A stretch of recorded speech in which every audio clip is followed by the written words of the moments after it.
Hello, Rifter. What's up?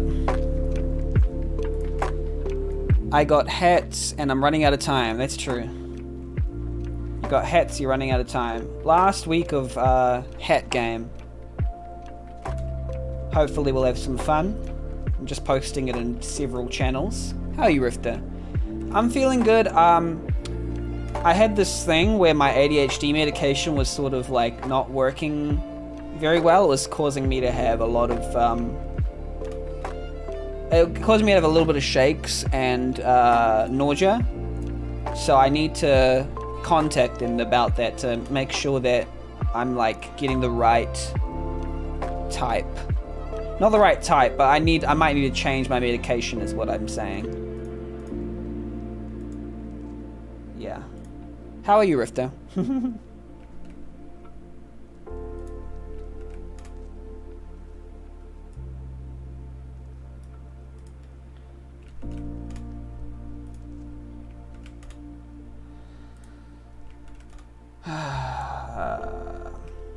Doing good, taking a break from drawing art. That's cool, that's cool. You've been drawing a lot of art recently.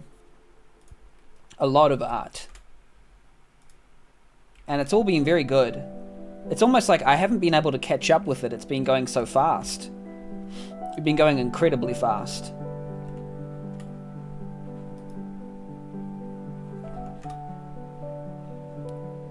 I have loved to see it.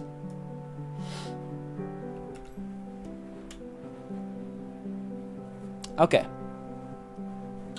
But yeah, maybe I will bring it closer just so I can hear it. I was experimenting with bringing it a little further away. But like, I like the feeling of being able to hear my own voice. Maybe not so close, like right up here, but like a little bit further away. Experimenting with microphone placement.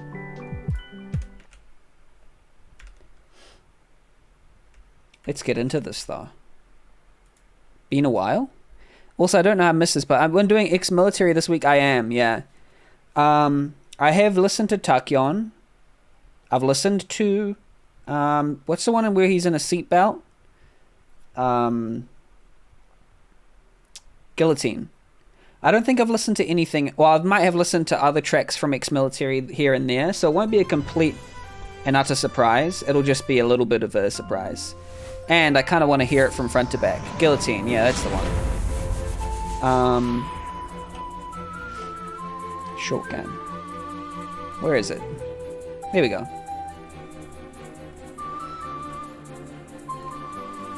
So it's gonna be good, I think. My face a bit big, that's good. To think I was introduced to Death Grips because of a gag in a YMS Cool Cat review. Yeah, I'm a YMS fan. I was introduced to Death Grips by Anthony Fantano. So what I'm going to do is I'm going to turn it down in my ears and turn it up in everyone else's, I'm guessing. I'm guessing that's like a good volume there.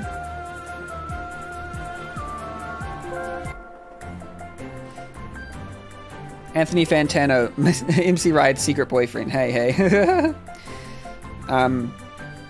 Yeah. But I've known you were a Death Grips fan for a while, ever since the Death Grips, what's it called? Fan fiction. So here's the thing. I might have misnamed the hiatus because I got myself into a few things like while I was deciding to go into hiatus that weren't necessarily hiatus-like. One of them being a Valheim game that we play every Tuesday with I Can Fix That and others. Another one is that I wanted to play a co-op game with Rosie. So Rosie Mary, we'll be playing a hiatus-esque aspects, yeah. Oh crap, create storage space. Why is it so low on storage space? Here's again, no, please, okay. I'm closing the game because last time we had this issue. Why is it so low again? What happened? It's on C drive this time, so it won't actually affect. Why is it so low on C drive? That's so weird. Okay, sorry, I had to vacate my C drive. Last time it was the D drive that I didn't have enough space on, and now it's the C drive. I need to, like, sort out my space. Hoof. So yeah, I'm going to be playing a co-op series with Rosie every Saturday. Anyway, called We Were Here. because I've always wanted to do like a co-op series with Rosie anyway, so that'll be weekly. Hi, Illy, what's up? What's up? How you going? You have about 20 or so timepieces, so you're about done with the game. Yeah, and the thing is, Rifter, I might even play it just off stream sometimes. No guarantees, though, because I kind of want to get into the beef of my game. And I'm writing a video essay about Therapist My Manager, and I'm about 1.5k words in, 1,500 words in. And I need to get to 10,000 words in order to finish the video essay. It'll be about an hour long. And the video essay will be about how I think Therapist My Manager does something with story in video games that I have not seen anywhere else. It, to me, is one of the most gripping stories in a game I've ever played. There are some sort of quirks to do with gameplay and slow animations and annoying stuff like that, but I think that what it does with its story is unparalleled. Rifter says, funnily enough, I recompleted a Hat in Time last week. Just deleted my save file and did it all again because I love the game that much. Yeah. I will be honest, Rifter, I say I don't think I love it as much as you, but that's okay. We can love different things. And probably I don't know why the reason is. I actually don't think I love it as much as most people because it is very high in the rankings. And very high amount of positive reviews. So I'm not sure why I don't absolutely love it unequivocally as much as some other people. Because some of the people, like, if you... Wait, let's have a look at... I don't know why it's not popping up, by the way, because I took it, you know. This is supposed to be the screen only, not me. Why is it like this? That's weird. Here we go. If we look at the Steam review, like, percentage of positive reviews for A Hat in Time, right?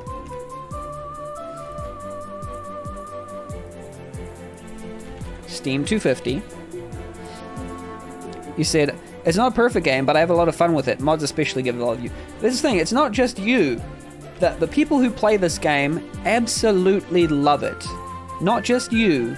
Like, it has a massive fan base, and they all love it quite a bit. If we go Hat in Time here, see? In terms of where it is on the rankings of the most loved games on Steam, it is 33rd out of all the games. People absolutely love this game. And I think I can see why. So it's not just a you thing, Rifter. And also, what's their name? Escapist gave it a very, very overwhelmingly positive review. In fact, I think they said it was their second favorite game of that year. Cute as heck 3D platformer. Yeah. And it must be, a lot of it must be the charm, right?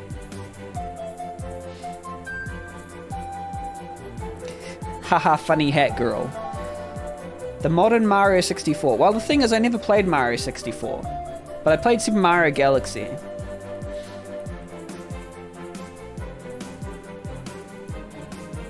The Death Wish challenges aren't joking, they're very, very challenging. I just got a sense with the... camera is a weakness for me.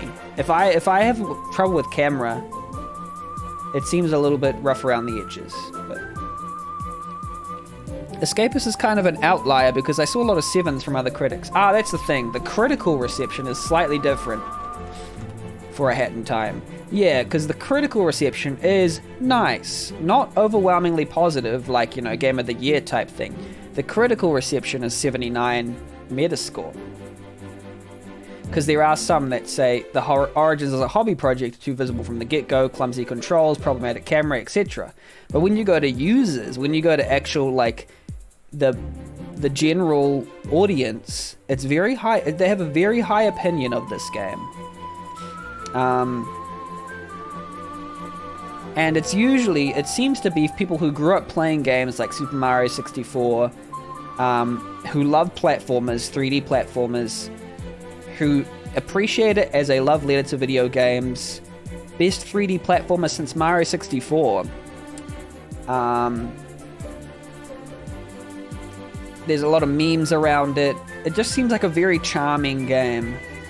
Well, absolutely one of my favorite games ever. Probably the only game I've ever 100%ed. I was a slacker backer for the Kickstarter, so I bought my copy like 2. It's also a Kickstarted product, so I guess there was a lot of people, I guess, waiting for GameCube for a GameCube-like platformer, right? And then they found one, and this was it. And yeah, Cuphead, Mario Odyssey apparently would be similar, I guess, in terms of how much people loved it. Anyway, all that to say that I am in the minority when it comes to not hating this game, by the way, but not like absolutely, unequivocally loving it. I didn't get to play this game until the Switch port, and despite how rough that port is, the game managed to win over me. Yeah, maybe I'm not won over so much by the cute stuff in the game, but others probably are. This is where it's important, I guess, to examine one's own biases. I have biases, and they might not reflect what everyone else is into, so yeah, it's important. But I still wouldn't hate this game. I still generally enjoy it.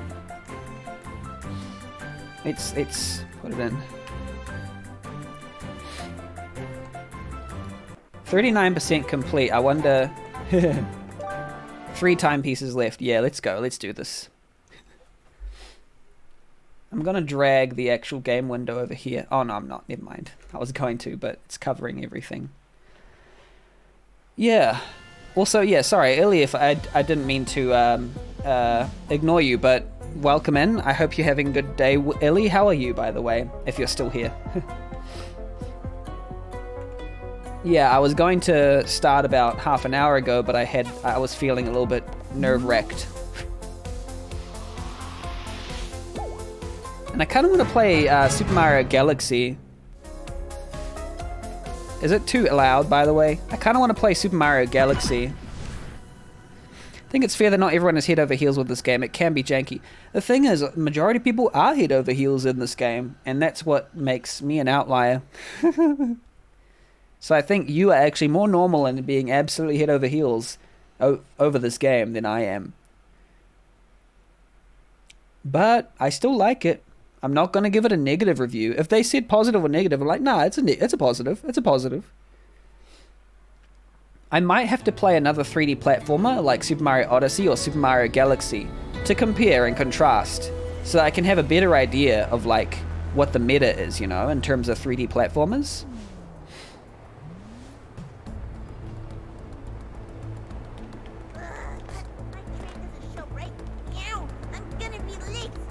I forgot what I'm doing.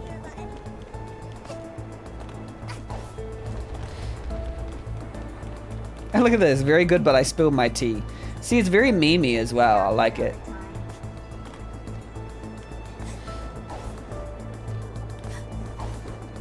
And another thing I appreciate about it a lot is it is a labor of love, and that one I will always respect. When someone does something because they just love the genre, out of it, you know, passion, then I definitely am going to respect that 100%.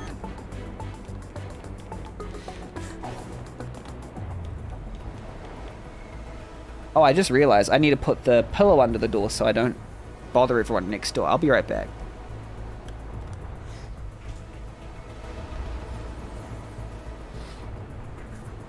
You ever think it's weird there's a big fancy jewelry store here? What do you mean? I mean, who comes to the metro to buy a necklace? There's something fishy about that place. I don't think you know what you're talking about. What? Don't you think there's something kind of strange about it? Shush already. Don't go snooping around that place, okay? I've also been thinking about having regular game nights or community nights, but we'll see. I just want to make sure that I get my time organized properly first. It's funny seeing so many people talk about this game as like the next Mario 64, because that's not why I like it. Yeah, I mean, yeah, I think, yeah, that is interesting. I know you're not talking about me, but yeah, that is interesting. I guess because it's just 3D, lovable, cute platformer. Someone said, I heard someone say, or was it a review saying something like, it feels like a GameCube platformer, and I never owned a GameCube. Oh, do I need stuff to get in here? Okay. Main station. So there's just like an overworld, this part here. Interesting. This game borrows many elements from older 3D platformers, but it managed to be its own thing. Hello, Pastor John. Welcome, welcome. How are you, by the way? Hopefully you're doing well. We did some Da Man during the 24-hour stream. Did I tell you about my friend? Unfortunately, thank you for shouting me out on my own stream. You know it's going. Good to hear. Good to hear it's going. Intro guide, if you really You saw some of that? Oh, awesome, awesome. I was inspired by you to do that. Compared to, say, Yooka-Laylee, which I haven't played, but I've seen people unfavorably compare it to Banjo-Kazooie. Ah, okay, okay. I don't even know which. I hear one of those is the better one, or are they both good? Because that game was basically trying to be, okay, it's trying to be Banjo-Kazooie. I see now, I see. How about ramen? I saw food. What food did you end up getting? Oh, ended up getting these pies from a place called Jester's Pies. It wasn't a food challenge, but it was food, you know what I mean? So, yeah, we ended up getting some nice food. I ordered in basically the whole day through Uber Eats. Shopping around? Rice, French fries, and the Metro Special. Wait, Looking to buy? how do I buy? Heard Yooka-Laylee is average. The sequel, which is a 2D platform, is much more well received. I love the sequel. Okay, The okay. Metro Special, a big bowl of rice with fried Yeah, fish Pastor, I didn't do anything. and chips. A meal of I didn't do everything, anything like proving that even little a kids nugget can challenge or have anything. I don't have that in me. delicious But we went through the 24 hours and it was nice. results. French fries, Tasty. sliced and deep fried potatoes. An important reminder that alone we are all small fry, but together we're delicious. Rice. Rice is one of the most consumed. If you foods believe, on you the can planet. achieve. It's easy to prepare. Pasta. and I shape watched a really and strange savor Man of wet on cell stream. phones. It was the one where, I don't want to spoil it, there was a dude who was pretending that their grandma was passed away just so they passed away, not passed away, that they didn't cook things the pasta way. They cooked that they had gone from this world. But they were not real because the worker was pretending they were passed away. Yeah. It was surprisingly normal until the very end.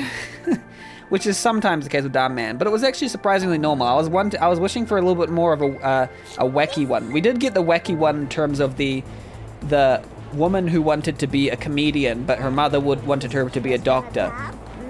And that was it. So there's a combo mechanic where you pair 2 foods to get an extra health point and a sticker. Hungry. Oh yeah, I actually knew that one, Rifter, and I was just trying a different, what's it called?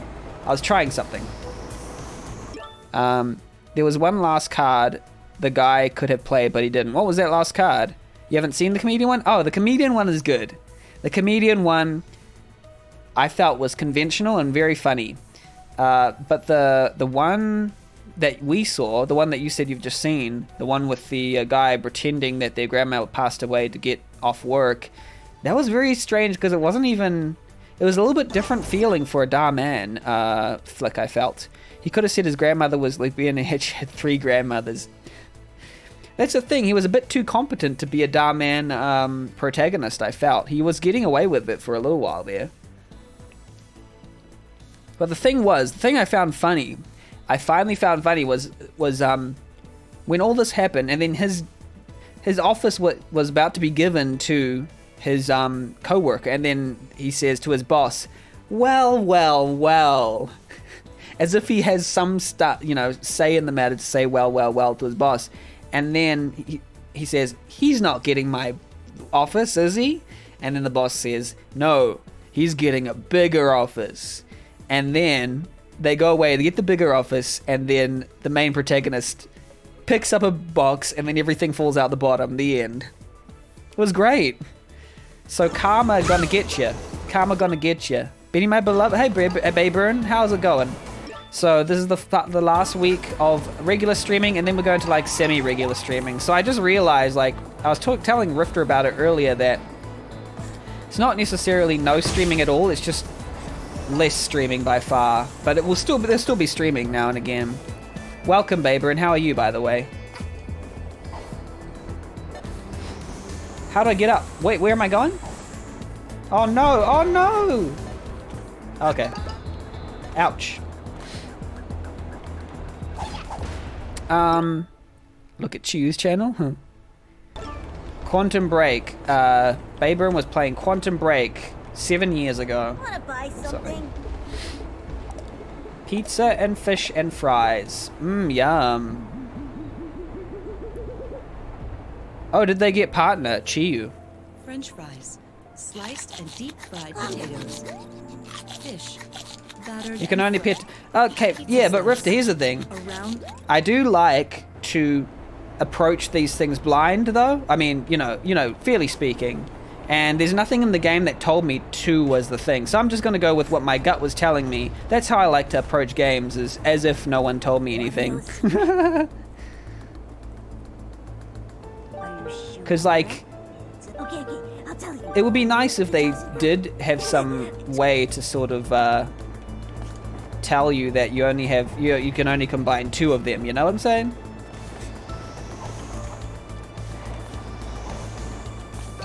There we go. Got up there. Great for cold days. There's so many reviews around. What the heck? Want something to eat? Bye-bye. Anyway, now I don't feel like doing any any combos. Fair. It's more of a bonus than something you need to do. Yeah, I guess so. I please do know that I approach most games from the design of a game design perspective. So when I say, like, you know, a game to do this is like, if it isn't a bonus or an optional extra, then yeah, it's nice. That's the thing. The bonus or optional extra to me would be trying things, you know, blindly and not knowing how many ingredients there are, and that's part of the experience, I suppose. You know what I mean? That's the thing that I found with Elden Ring and some other things, and Dark Souls. Apparently, a lot of it involves, like, you know, having to Google things. And I'm interested to see how I would feel about that, because when, like, what in the design tells you, hey, you need to Google this, you know, that sort of thing. I'm all about the game telling you stuff instead of having to directly sort of, you know,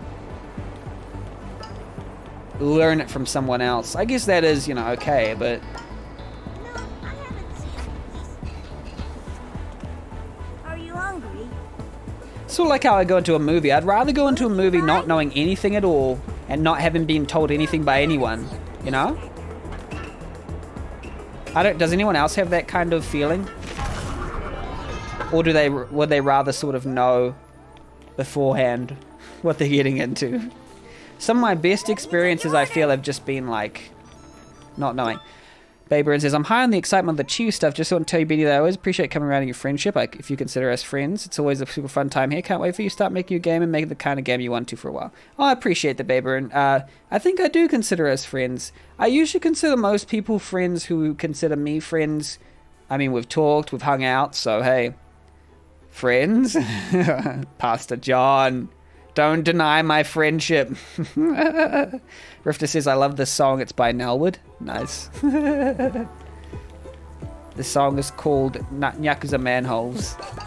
Baberin says, Pastor John, I will trust you with my life. I do enjoy a little bit of friendship now and then. Thing is, when people usually talk about, like, having a... what's it called? Parasocial relationship. It's usually when the streamer has a lot of people that don't really notice you, but the thing is, I've had full conversations through text with Baberin, so I know them by name. I know their first name because a lot of people who I went to their streams, like Kiwi and stuff, have called them by their first name. Oh dear. And then, you know, what's it called? I doxed myself to Pastor John, no hesitation. Yeah. But everyone knows my first name. It's Bob. I mean, Baberin, let's just say that me and you together would make good ice cream? Oh, preferred but not legal. Okay, never mind. Then I don't. First name RPG Maker. Yeah. Bob. 'Tis Bob. Then I only know your preferred name, Baber, and then. Yeah, Ben and Jerry. There we go. Aw, what happened?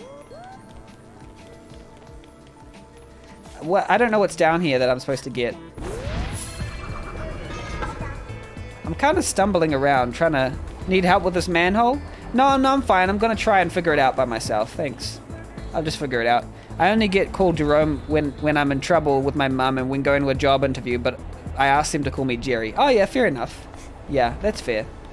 Like, my full name is Benjamin, so... Oh, hello. Oh, hello. Benjamin's such a cool name? Oh, I'm glad you think so. Doxed name. And Pastor John's name is Jonathan? I don't even know if Pastor John's name is actually John or not. Is it? Doxing. No doxing. No doxing. This is a really cool area. I like this. Name doxed. Name doxed. People leave too much doxing. True. Okay, where do I go? Where do I go? There's lots of cats. This reminds me of like My Neighbor Totoro. Very cool movie. Let's go get on that one up there. No, nowhere near enough. Wait, how do you even... Okay, you go on here. Yep. And then how do you get up to where we need to go, right? Oh, we just need to go over here. My bad. It's literally just here. Want a metro ticket? Yes, I would, thank you. Grants access to stations in the metro. Yay, we get to go to different stations. Oh, wait. Can you get several or just one? No, just one. Okay. Well, that was useful. I'm sure those who like know me, the way I stream, they'll start to realize I'm very sort of against the idea of backseating and spoilering games in general. I rather do prefer to go at it completely blind, even if I am fumbling around. Because even in amongst the fumbling, you can generally find something that perhaps others would not find. Or, you know, the fumbling is part of the gameplay, I guess. And if the game is well designed, it will accommodate for your fumbling. Hopefully. That is the idea, the hope, you know. Oh yeah, there we go. Because that makes the, what's it called? It makes the victory all the more sweet when you figured out yourself, sort of thing. Where are we? Was I supposed to come here?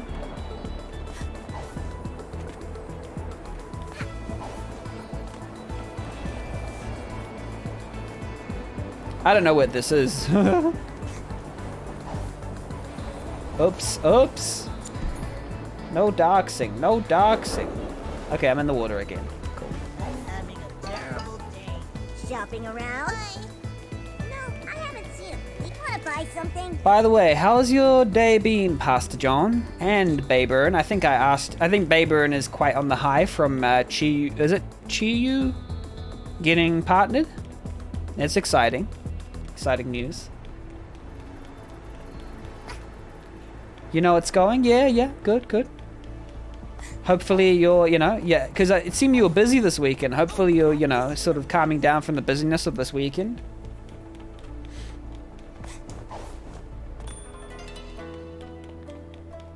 Pastor John busy. I remember when I tried to attack them, I got owned. Start your search.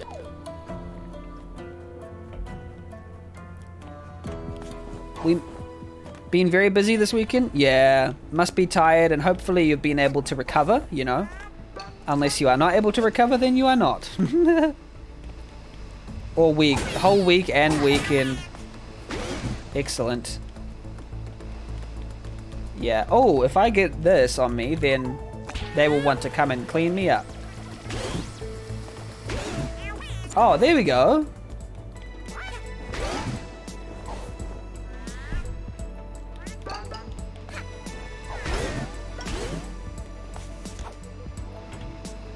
Not sure what my streaming schedule will look like going forward. Oh, really? Is that how big it is? Oh. Is it because it's affecting your streaming ability? Or, you know, all that kind of stuff?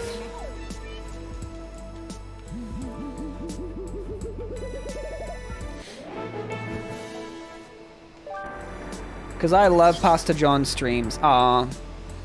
I've been loving your streams, Pastor, and I thank you for actually streaming, because I know that when I go... I know I've said this... Oh, wait. Oops. My camera froze? What happened there? Oh, look at me. Oh. Test. What's happened to my face? Whoa. Let's try and redo this. You do like to stream once a week, at least once a week. Yeah, that is a nice idea, you know, to have. Why am I face like this? It has never happened before. What's wrong? What's wrong? Oh, there we go. My camera's off now for some reason. Okay. Did it overheat? Is that what happened? Sometimes it just overheats.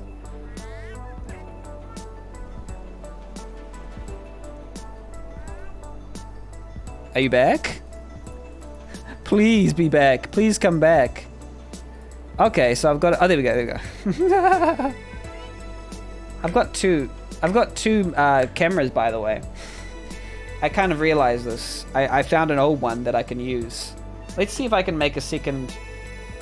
This is going to be a really unflattering angle, by the way, for the second one. Video capture... You do like to stream at least once a week. Thank you for pointing out that my camera froze, by the way. I don't know why. Oh, I think that happened because it was just so hot.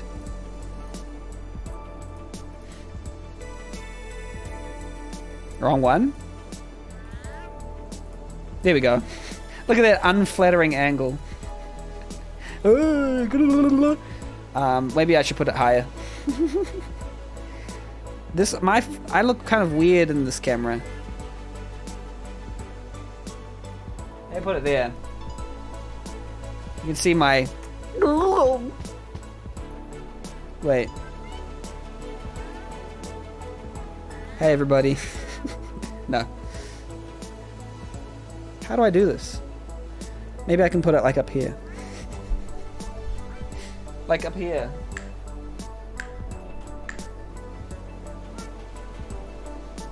Over here. What's up? Peace to the world. No. Anyway, I got a second camera. I'll figure out what to do with it. One of the things is I could use it like this for my keys, like that. And if I end up using the keys, then I could have a keyboard cam like that. That might be good. Or if I could make one hang from up the top. Anyway, that's not what we're here for. Yeah, it's been good to... I was going to say it's been really good to have your streams, Pasta. And I find them very, very entertaining. Find you very entertaining, and we should... but I hope that everything is okay. I hope that everything's chill. Well, doesn't sound like it's super chill, but that it will get chill eventually. Everything changes. I gotta say, I don't have any favorites, but I do plug the Pastor John stream more than most. Because, you know, it's not so, you know, often that you get a stream that's actually unique. So I appreciate that. Colin doesn't have a command? Who's Colin, by the way? I don't quite know Colin. That's for another stream. Ha ha ha ha ha. You just got caught out. Pasting between streams. Ha ha, Pastor John. Wrong copy, Pastor. You got caught, Pastor John. You got caught. You got Colined. Maybe... Wait. Fine, Pastor. I'll create a Colin command. Fine. Commands add Colin. Hi, I'm Colin. There we go. Colin command. Hi, I'm Colin.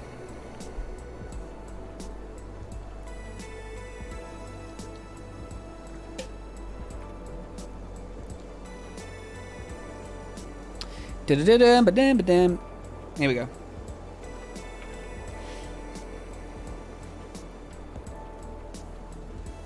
Okay, let's go.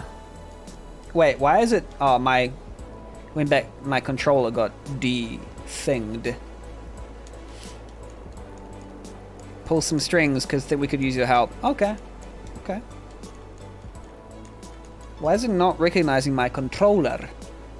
Oh, because I'm not actually clicked onto it. That was the reason why.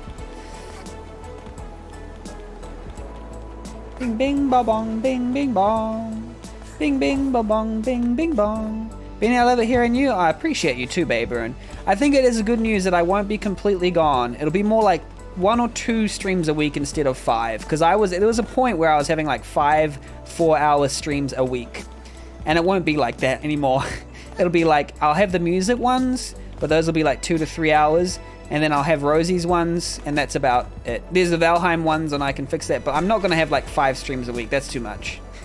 Yeah, I know, right? 5 streams. It's a bit much. A little bit much. Can't make a game while you're having 5 streams a week. You barely have time for 1 stream a week? Yeah, true. You deserve a break? The thing is, Rifter, true.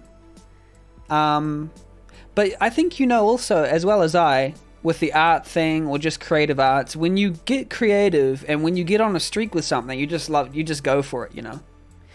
And I do love streaming, and it's funny, just as I'm finishing, just as I'm getting to the stream hiatus, I'm starting to get a nice click. I'm starting to feel like I'm getting a good, like, flavor for my stream. And others, you know, I used to just copy other people, and now I'm thinking, actually, I'm starting to get into my own, and I'm getting more followers and viewers since I announced my hiatus more than ever. And I think that's partially because I've been liking it and enjoying the ride and making it my own, and people have been coming through that just enjoy that vibe and just being interested in people. I feel I like people. I like catching up with people, and I can get you know how I am, but and get a little bit finicky with games. But yeah, I've been enjoying it. I'm not going hiatus because I don't enjoy it. I'm going on hiatus because I need to make my game. Okay, I have to lurk now. I'm going to play a game with one of the mods. Nice, nice. Oh, what game are you trying out, by the way? Have a nice lurk, Baburn. Kingdom. Oh, I love that. I played it. Have fun. It's cool. Co-op is actually really good in that game. Have a good time with that. Played about 20-30 hours of that co-op. Very cool.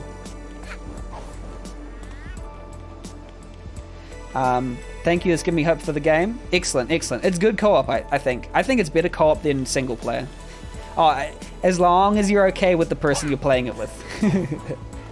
But it is I loved it. I'd give it like a 7.5 out of 10. I loved it. Anyway, where am I going? I've ADHD'd out. Okay, here we go. Down.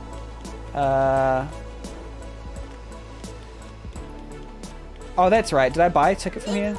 Yeah, we bought. Okay, so that's probably what we needed to get up here. You ever hear music coming from some of the manholes around here? Manholes? No? Manholes? You know, there's kind of a different vibe near them. Okay. Want something to eat?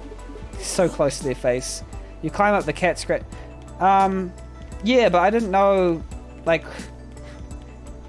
I didn't know that, so I'm just going with what I knew.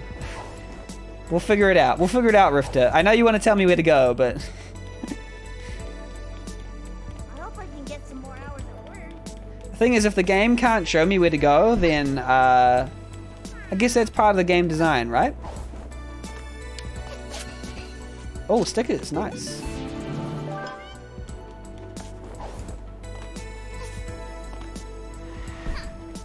Go left. Go left. Thank you, Pastor. Thank you. Thank you.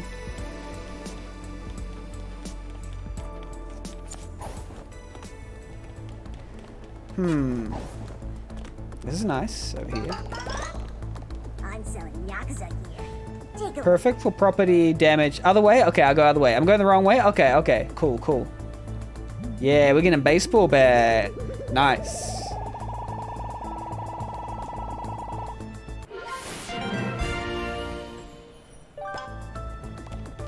A mask is required when you're in a game. Okay. Yep, brewing hat flair. Cool. Oh, is this just like Just imagine a sequel to this game will have stickers everywhere. They're only prevalent in this chapter. Oh, okay. Is that a good thing or a bad thing? Do you prefer that or not really? Oh, that's cool. Money bomb. Selling the latest and greatest. Getting the Yakuza varsity jacket. That's so cool.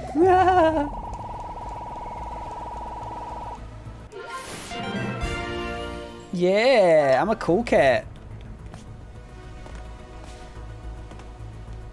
Oh, I have like... Oh, I'm dirty. Hey, can I borrow your mask? Mine snapped. Shh, be quiet. You don't know who might be listening. I don't mind. It's just funny because this DLC introduces stickers. They're only heavily prominent in this chapter. Ah, I see, I see. Yeah, this chapter seems to add a lot of things. And I'm just getting a sense of it, and it's interesting. It's interesting. I suppose what I miss can be a good indication of, yeah, we'll see. See, now I'm like, okay, so what the game taught me here, right, was that, okay, there's gems going up, so I might as well try running up this. And I think that's what the game was trying to teach me here. I think.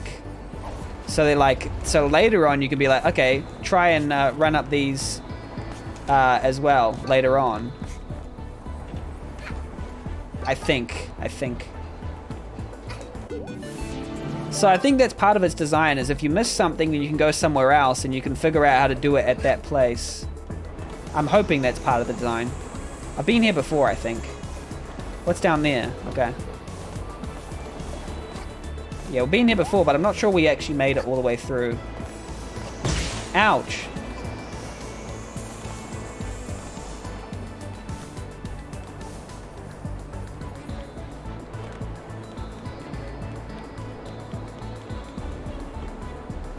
Oh, crap. Hello.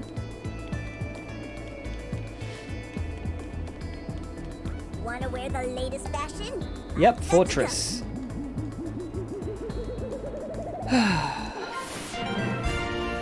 Dye the color of my clothes. Let's go. Okay. This chapter is free roam like Alpine, but it does have a relatively linear structure. Of course, you can go out of order. Okay. Yeah.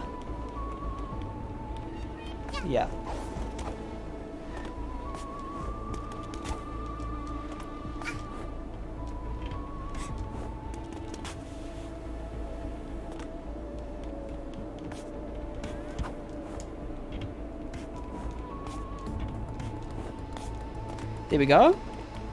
And I'm guessing this is another thing that can bounce me. Cool. Wanna know a secret on your shoe? Okay. The owner doesn't have. Oh, they don't have any qualifications. I didn't hear that first time, but I heard it second time.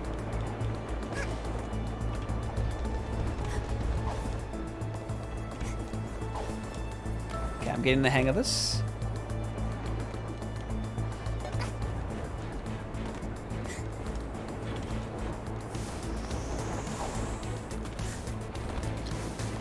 What will it be?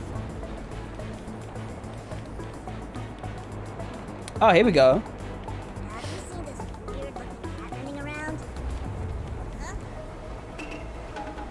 Oh, this is where we were, I think. Weird cat without any fur. That weird cat without any fur.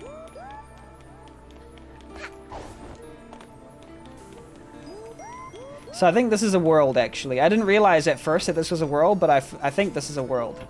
Oh, there we go. I missed it first time. Please keep wall climbing to a minimum. It's funny. Nope, not gonna keep wall climbing to a minimum.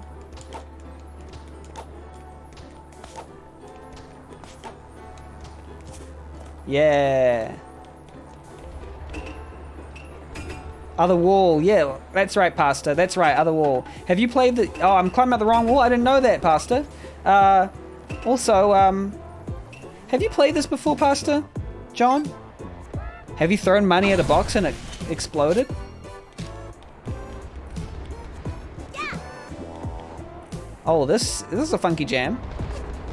Oh, wait. Is this where you're supposed to dodge them? Let's go. Oh, come on. No. Something like that. Oh, nice. Or are we supposed to... I don't know. Oh. Sticker. Okay. What's the stickers again? Badge. Hook shot. You ever listened to Nalwad? I've never listened to Nalwad before, no. Oh, I got through. Oh, did I? No. Nardwar. Nardwar. How do you get through? Oh, you have to go all the way this way, I guess? Over here? Or maybe you go halfway, like here. There we go. Oh, no, you don't. I don't know how to get through. Okay, the thing is, Rifter, you're telling me what to do again. It's usually okay, but I need to figure it out because this is part of gameplay. It's part of gameplay, Rifter. This is what. That's fine. It's fine. Let's go.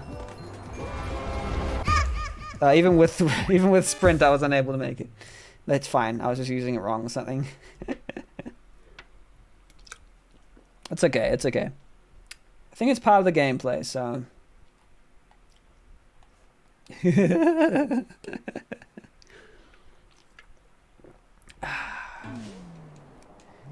This is also part of the reason why it might not be exactly for me, because I'm not always good at coming up with those, you know, solutions. But hey, there we go. That's nice.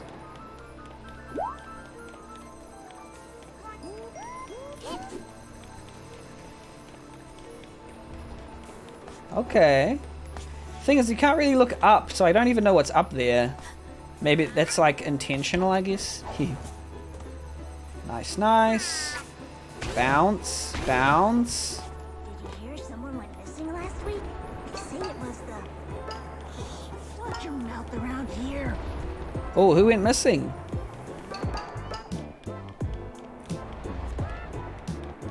Bada bada bang, bing bong, bing bong. You can press the top button to make the camera button move up. What top button is this? Oh yeah, yeah, yeah. Oh yeah, that's fine, that's fine. Yeah.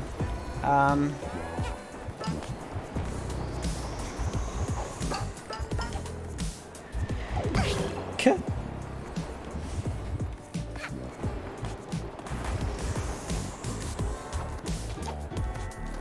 There we go. Too many places to eat or...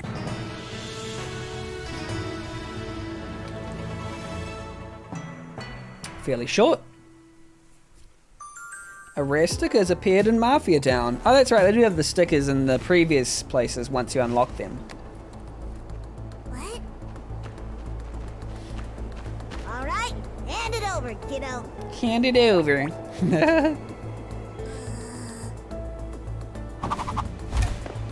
No, why? We could afford them. We're good at that.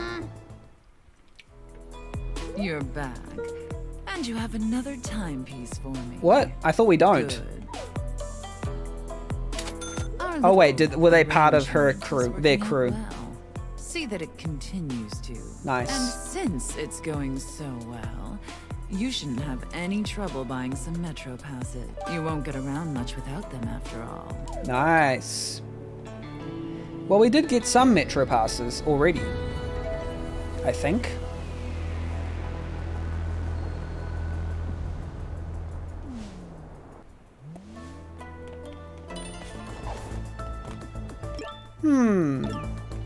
Got 2 out of 4. Nice, yeah. Complex open space napkin, tough to navigate. If you're not interested in exploring, want some help finding your objective, these guidelines will show you a clear path to follow again. There we go. So this is nice accessibility. There we go. So this is for the, you know, you kind of Need assistance? figure it out. I'm getting there. I'm getting there. I think we'll be good. Oh?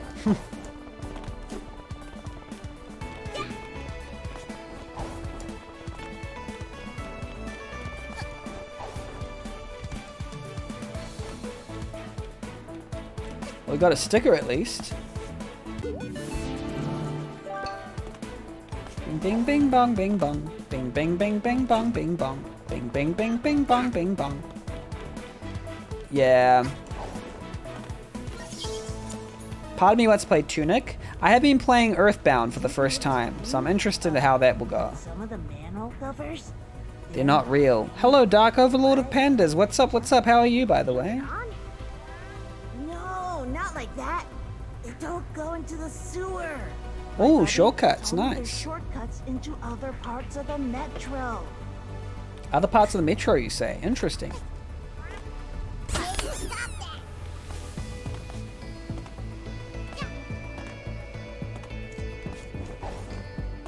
Ding ding dong ding. Ding ding dong ding dong ding. Dong ding. Got stickers. Just got off work waiting for Genshin to update. How are you? I'm good, I'm good. I was feeling not so good earlier today, but I'm feeling a little bit better now. This is the last sort of week of regular streaming, but we'll still be streaming, just like irregularly. Yeah, hopefully you've been doing well. Hopefully Genshin is going to be some nice, relaxing sort of gameplay for you after work, you know? Some collecting. Wait, can I go down here? Nope.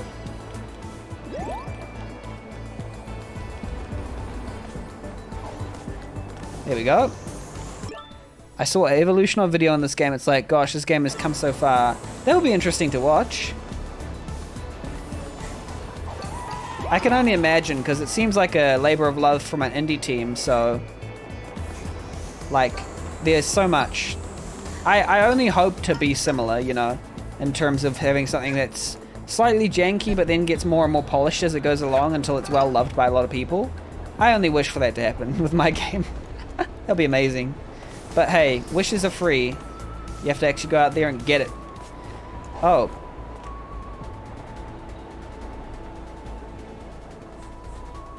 You smell that? Smell what? What? They updated the video to include the new created DLC content. Rubber mixed with petrol Nice. and smoke. Now that you mention it, Oh, is that... it's awful. Can I Terrible. burn it?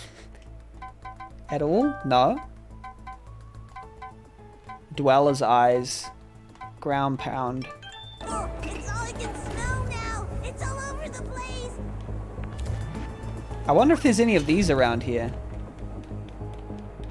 Be crazy if there was.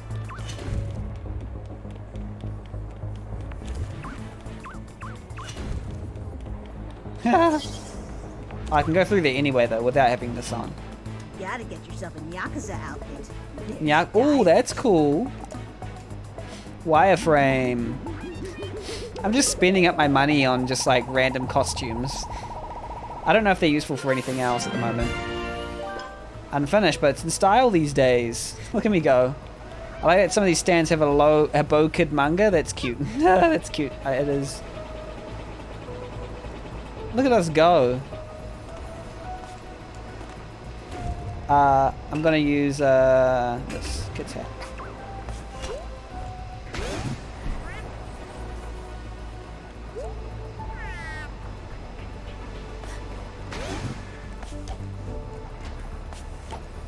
Oh, we're underneath one of these. Okay.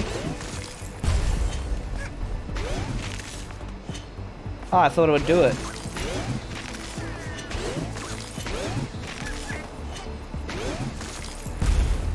Never mind.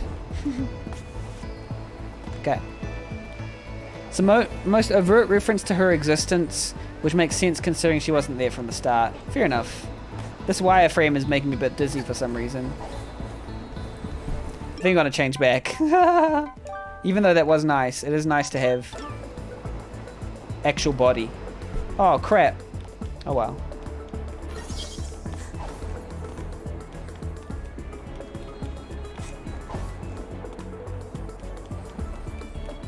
Hey, can I borrow your mask?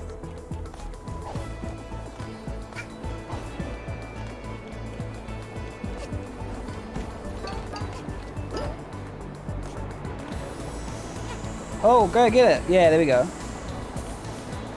Oh, what the heck? Oh, that goes under. Ah! Ouch! DLC has also included more and unique outfits besides color palettes. They even added more for Vanessa's Curse. Oh, okay. Okay. Hey, buddy, you have the time? Sure, What time? it's, hey, somebody stole my watch. Who stole your watch? Want something to eat? Let's get those two then. Not enough money. Okay. Main station. Wait, what's in here then? Yellow overpass. What does this mean then? Is it going back into the main place, or is this a new level here? Oh! Cleaning robot. Okay. Ah, ding da ding ding ding da ding ding. Yeah, the areas are connected. Yeah. Sorry. I sometimes I ask like I sound like I'm asking a question, but I'm I'm just externalizing my inner thoughts, you know? Because sometimes we need that.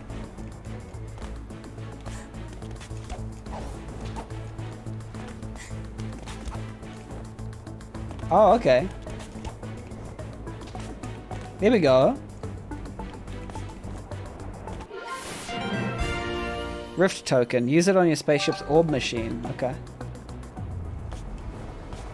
Oh! Okay. So what did you do with your gun?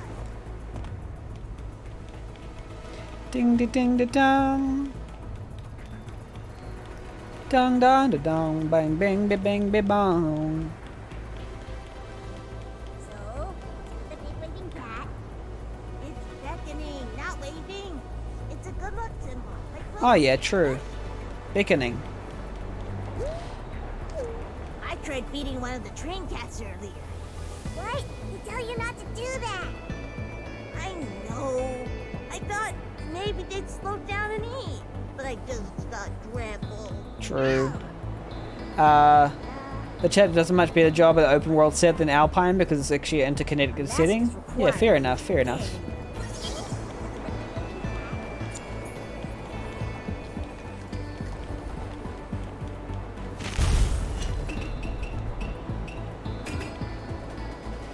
Ding ding ding ding ding. Ding ding ding ding ding.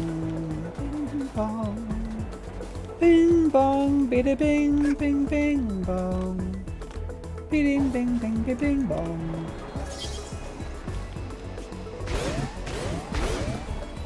Okay. So do I have to unlock that from the top? That might be what it is.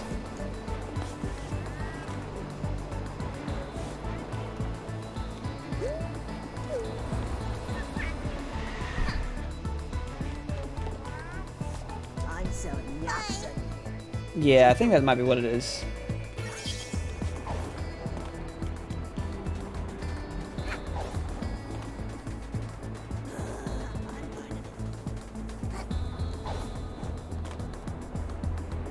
What's this one?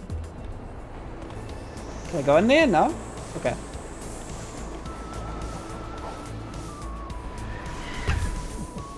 Okay. I'm selling the latest and greatest. We've been here before. We can't get in there. Okay.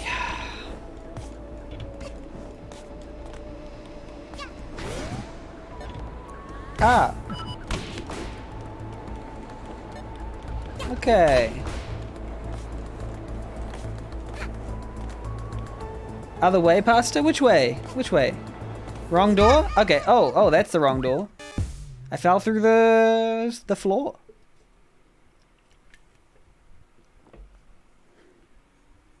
That way. That's the way I'm supposed to go? Okay, I didn't know that. I didn't know I was supposed to go through the floor. Down through the ground.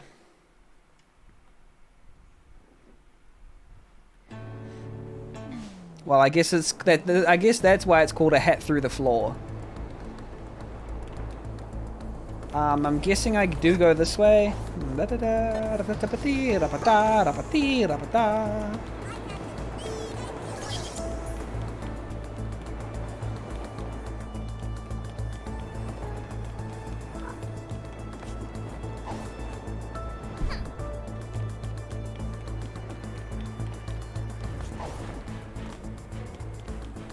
make sure you buy the right ticket. I know, they're color-coded.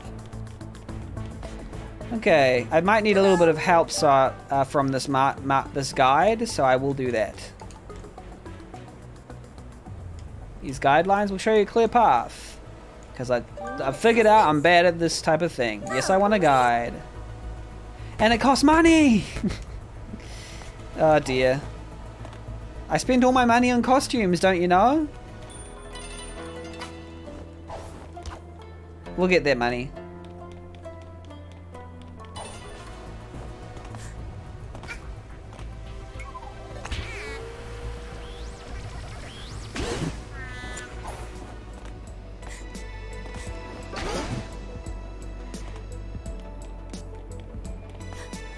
Oh, hello.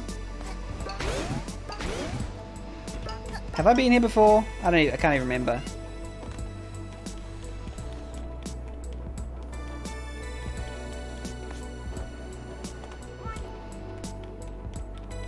Wah, wah, wah, wah, wah, wah, wah. Hey kid, back when there was once a lot.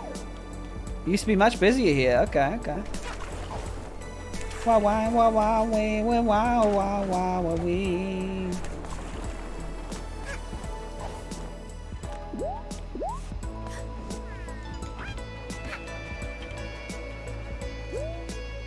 Oh, hello there.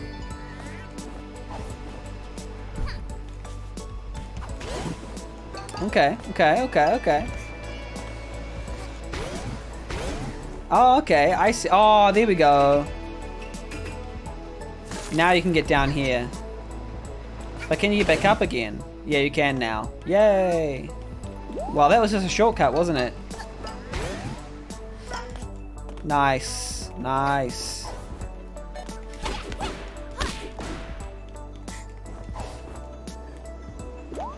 I see now. I see how it is now. Oh, wait. Oh, wait. Okay, good, good, good, good. Sometimes it's better to fail it so that you can go all the way back up there.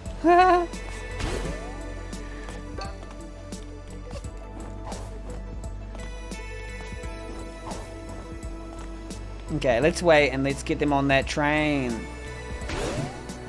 Oh, crap. Okay, cool. How do you get... Where do you go? Where do you go from here? Bang, bang, thank you, ma'am. Oh, no, I thought I could go on top of that.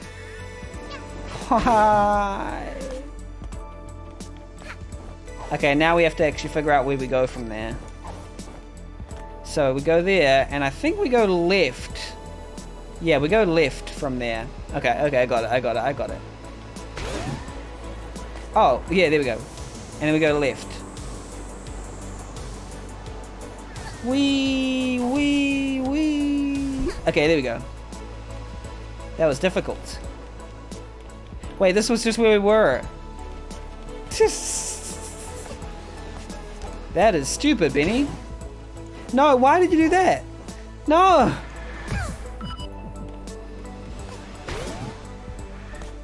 Oh man, I'm gonna die again. Okay, so I don't go back onto the place we've already been, right? I go... Sawago, Sawago. I have to go... Maybe I fall off the back and then I run in. No, I don't. I go right, I'm guessing. Oh, come on. Oh, come on. Come on. Come on. Oh. Well, I think I know where to go. Hello, Boo. Morning, morning. How are you? Hopefully you're doing well. I am playing our final stream of A Hat in Time. It's a good game. I like it. I recommend it. I just sometimes get confused with the 3D platformers. You okay? Thank you. Earlier today I was kind of, I had some medicine, ADHD medicine, and then I felt a little bit tingly and yuck. But like, I'm feeling better now. I'm feeling a little bit better. But yeah, I'm going to try and change up my medicine. I might contact my doctor about my medicine, because it might just be too strong or something. Yeah, we got a timepiece. But like, I'm feeling good now. I'm feeling good now. A little bit of work pressure as well. Don't like that. How are you? How's study going? How's everything going, Boo? What? Ah, these folks You again. know the deal, kiddo. Hand it over. Glad it improved. Good idea about switching if you're having uncomfy effects. Yeah, I think so. And it's kind of worrying because like my job has a lot of like quick brain effects, Interesting. and without the More medicine, useful my than I brain thought. can't do like good stuff. See how good my words were then? Keep this up, child, and I'll make you rich. I'm very invested in loyalty. What you got up to? What you got up to? What are you up to today, Boo? Everything is okay, thanks. Last week at work, this week before, 2 weeks off. Oh, okay, just to get to tomorrow at 12 p.m. Then I can relax. Cool. Yes. Have that like deadline of like, okay, just got to get there. Then I will have 2 weeks off. Hopefully you'll have a nice 2 weeks off, or is it quite a busy 2 weeks off? Now be a worthwhile little investment and find me another. My cats and I use them for... Manhole tunnels, is it? Okay. I was almost going to like take work off just to, as a mental health break, because I might need it. Who knows? But no, I'm feeling better today, and I think I'm going to do some more work tonight, so... I'm not a lost cause. No one is, but... Hope so. Gonna have a lot to do studying and babysitting, but the first week should be more relaxed than the second. So you're gonna sleep in and relax. Yes, please do, Boo. I think you should, because I know you were wanting to do that during COVID, but like you didn't get the chance because the weakness of the whole thing. So now you can actually relax and be healthy at the same time. Relatively healthy. You know how we don't have good diets, generally speaking. Well, you might have a good diet. I actually don't know. I assume everyone has a bad diet. Or was it just me?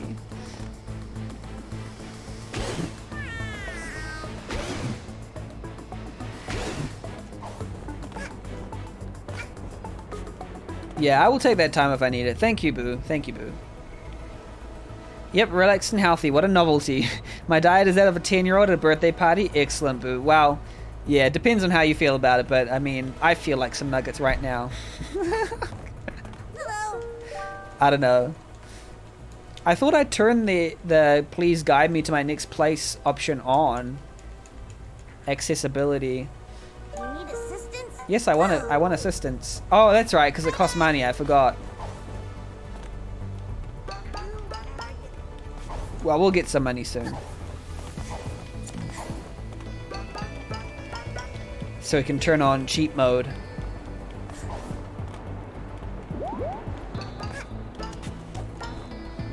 I feel like some nuggets and some fairy bread. I don't know if fairy bread is a British thing at all.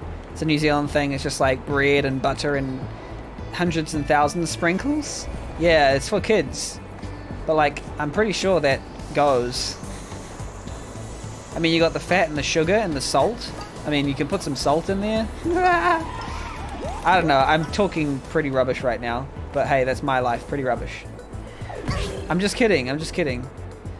Oh my gosh. Self-deprecatory humor. I do want to try and exercise on my break from work. I can really notice my cardio fitness has got even worse over COVID, so I feel like I should try and improve it. Yeah, me too, actually. Me too. Fairy bread. Yeah, it's a kid's thing, Boo, but that means it's for us, so we should have some. It's very bad for you, and it's good for me. Everything that's bad for everyone else is somehow good for me. I don't know why. Exercise people leave, yeah. I mean, yeah. Gotta people leave from that exercise, you know? No. Fairy bread people arrive. Have some fried bread with yeah. I can go more. I can go more intense. Hey, it's Pastor John. It is Pastor John. Ah! Okay, gotta get that. You know like what's it called? I don't know, sorry. Like black eyed peas, you gotta get that. There we go, that was the bad. Kid running around? I need to go for jogs. I mean, I need to go for like cardio. get my cardio back into my life. Cardio or cart of food? That's the question, really.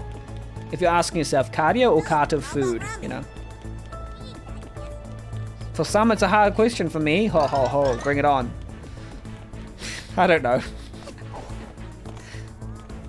But I do like me some takeaways from time to time. And if from time to time means from breakfast to lunch or dinner, then there's only one answer there. Cardio or cart of food? Which would you like? Wait, what's in here? Is this locked? Must be.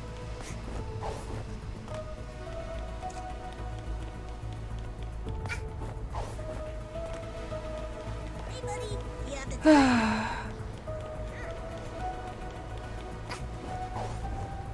Also, the cool thing about the hiatus, it means I can stream when and where I like. Like, I don't have to You seen this weird looking stream. I know it's been awesome to have requests for streams, but I feel like it has been great. But I'm so, like, poor at keeping...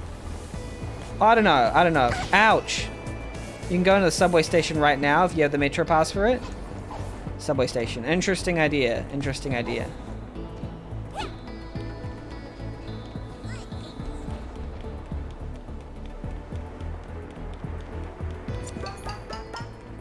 Bluefin Tunnel.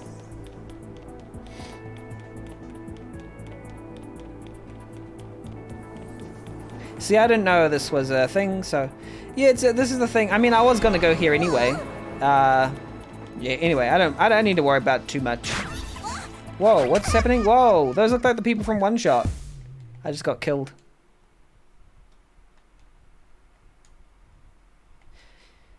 A hat in time, more like a hatted person who dies. Been thinking about having like community nights.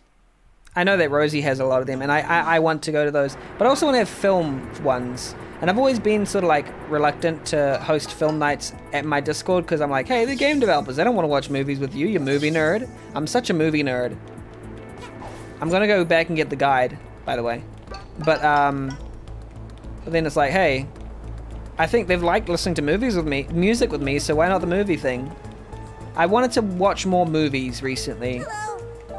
It'll help me get back into the, you know, the thing of actually,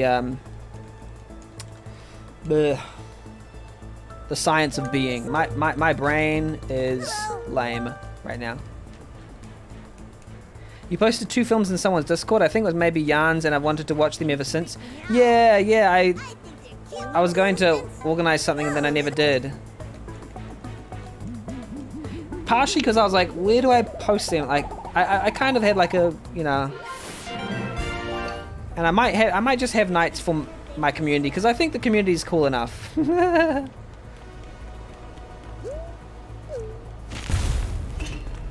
that I'm cool or anything. Rather, I'm cool enough for the community when I'm not supposed to be.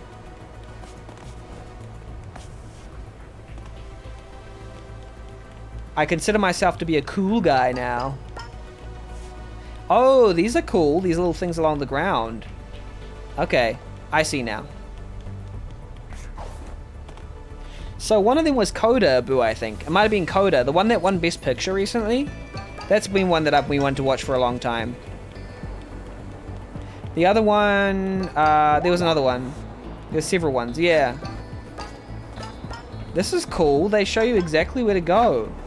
How, such fun. Such fun.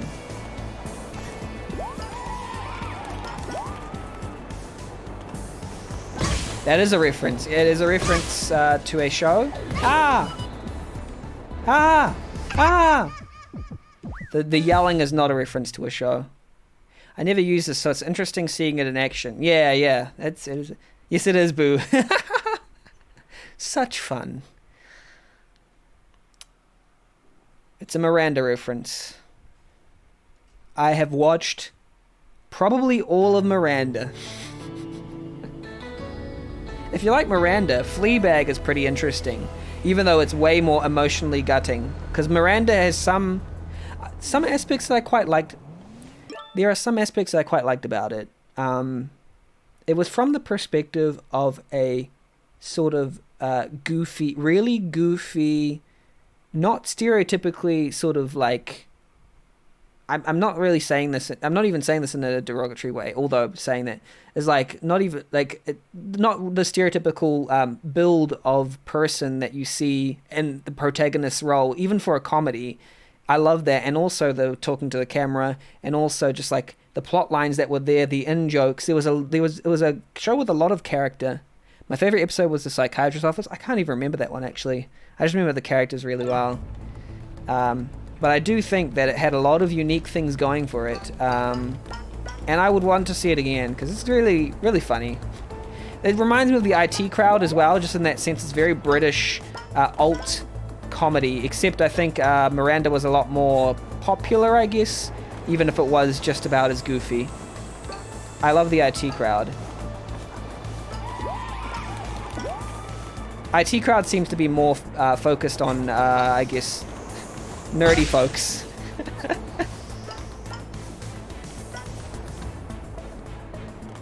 But I like shows that were aimed towards goofy people as well. Well, that were written from the perspective of goofy people. It's always been very endearing. Oh, I haven't been. Oh, that's right. I haven't been up here. Oh, that I have actually. Never mind. It's like showing every single. Oh, that's what I'm supposed to do. Oh crap! No. Oh no. Ouch. So this is really cool. This is good for my brain that gets lost doing things like this. Ah. Yeah, adds a different element. Yeah, it really does. It really does. And it makes me feel, as a goofy person, it makes me feel like I am part of something. And I think that was something that was a revolution back in those days. It's become more commonplace now to have like goofy characters and as the main characters in shows, but back then I think it was a little less common. At least I'd like to think so.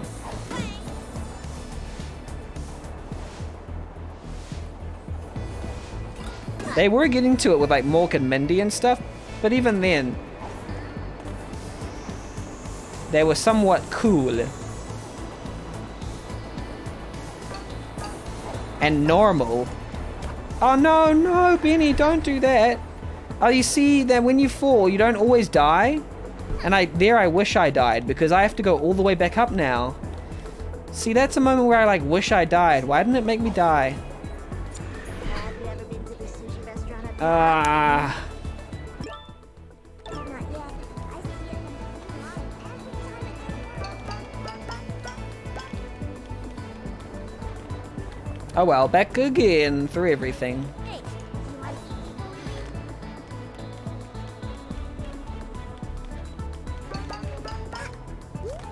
Wait, I should use the sprinting.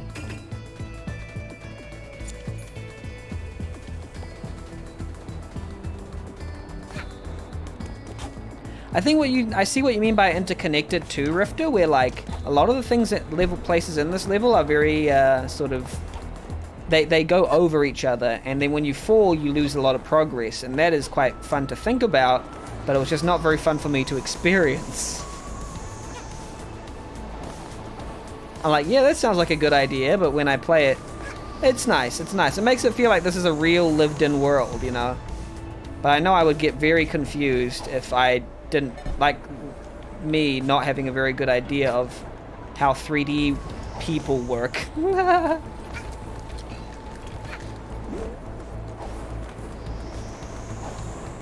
Oh, I watched Turning Red. I watched a movie called Turning Red, and it was the animated film with the massive panda. And it was really good, and I loved it. Rifter says, yeah, it's unlike Alpine. Alpine just has these big set pieces separate by overly long transitions and samey. Yeah, I do prefer this to Alpine, I feel. I do like Alpine's feeling. Well, I watched that with Sad, very interesting. Yeah, I really liked it. I thought I was expecting something a little less deep, but it actually went pretty deep in terms of familial obligation and culture and things like that. It was very sort of well observed, I felt. You heard mixed things on that?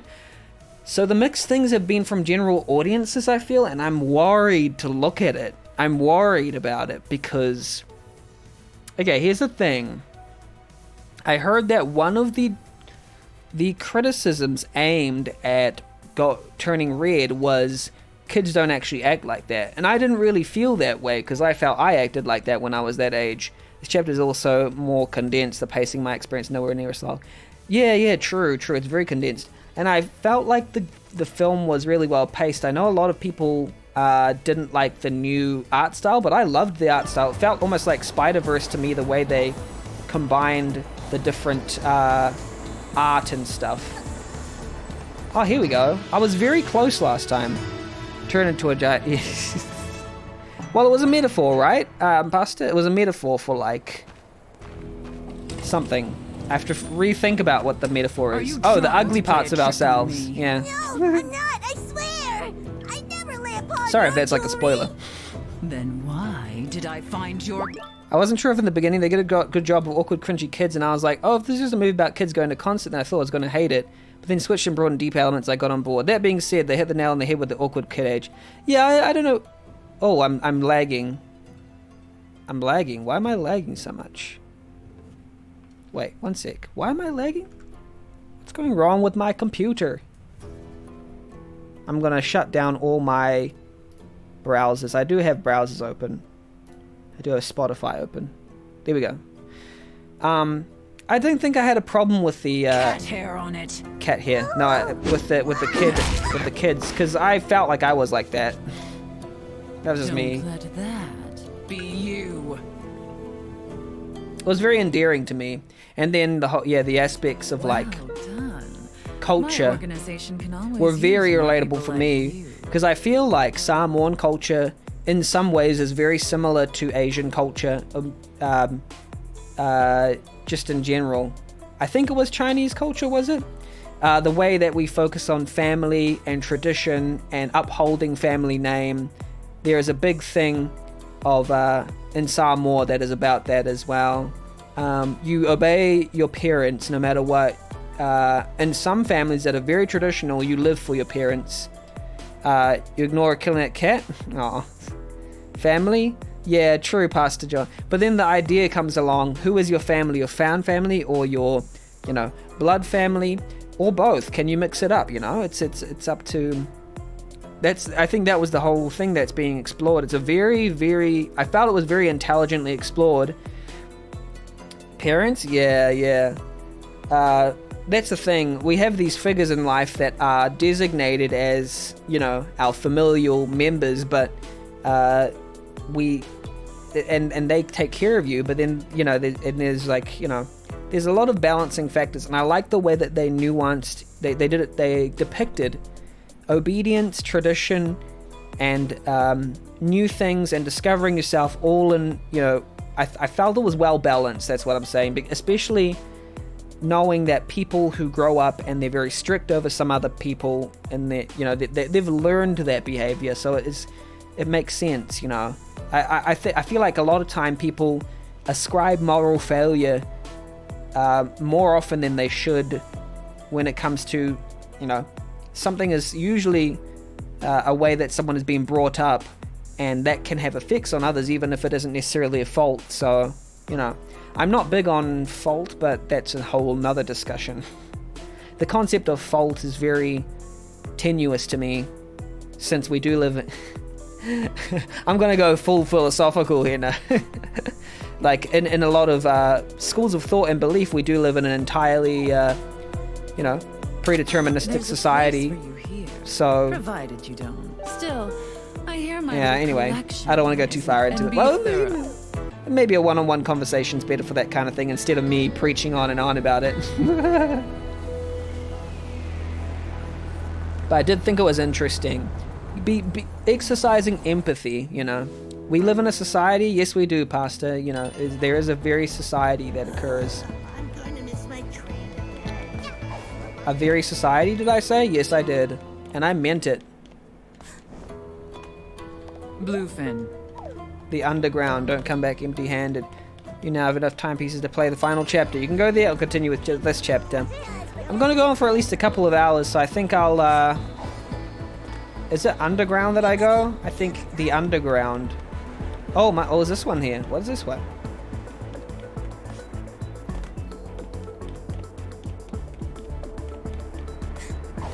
Maybe it's a place that you fall down and then you go, oh wait, there's a door down there. Aw, what happened? Wasn't there a door down where the place where you fall? Very cool. I've really enjoyed the fact that it showed you could fiercely love your friends. I haven't seen it done quite that way, where it shows a huge importance of friendship, especially in that cultural context. Yeah, and I personally liked the balance between friendship and familial contexts, and letting go of the familial context for the friendship context, whilst still having respect for where you came from. Do you ever hear music? Love, Pastor John. I love you, Pastor John. I love you, everyone. I love you, Boo. I love you, Rifter. Stickers in. I need to find this one place, though. But yeah, I think it's very, because, like, I've found that as well, because, like, there's family versus friends, and, like, but your family are your friends, but the thing is that your family have, you know, sometimes a family, a parent, or, you know, or auntie or uncle or anybody can sort of have that vibe where, like, the family has to be your whole life, when it doesn't have to be, but it still has to be a big part of your life, you know. And that's what, you know, that film was about, and I really appreciate the themes that it brought across. Hello, Rosie. Morning. How are you? Benny, stream again? What? No. How's it going?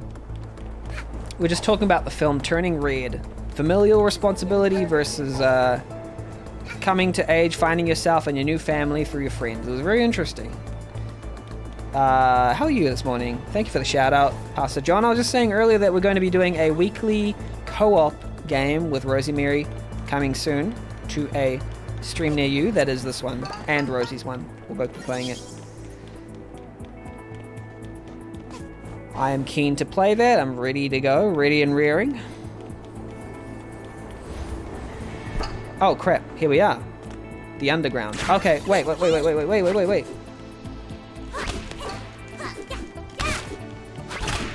Yes, and I think it was a good display of boundaries too. The girl learned her boundaries, independence. Even as a 25-year-old, I had the it is okay to do your own thing if you believe in it realization. Yeah, and it's okay to... I also found that that's true too, and I also found that it's okay to sort of craft your own life and your values based on your personal... what you want, you know?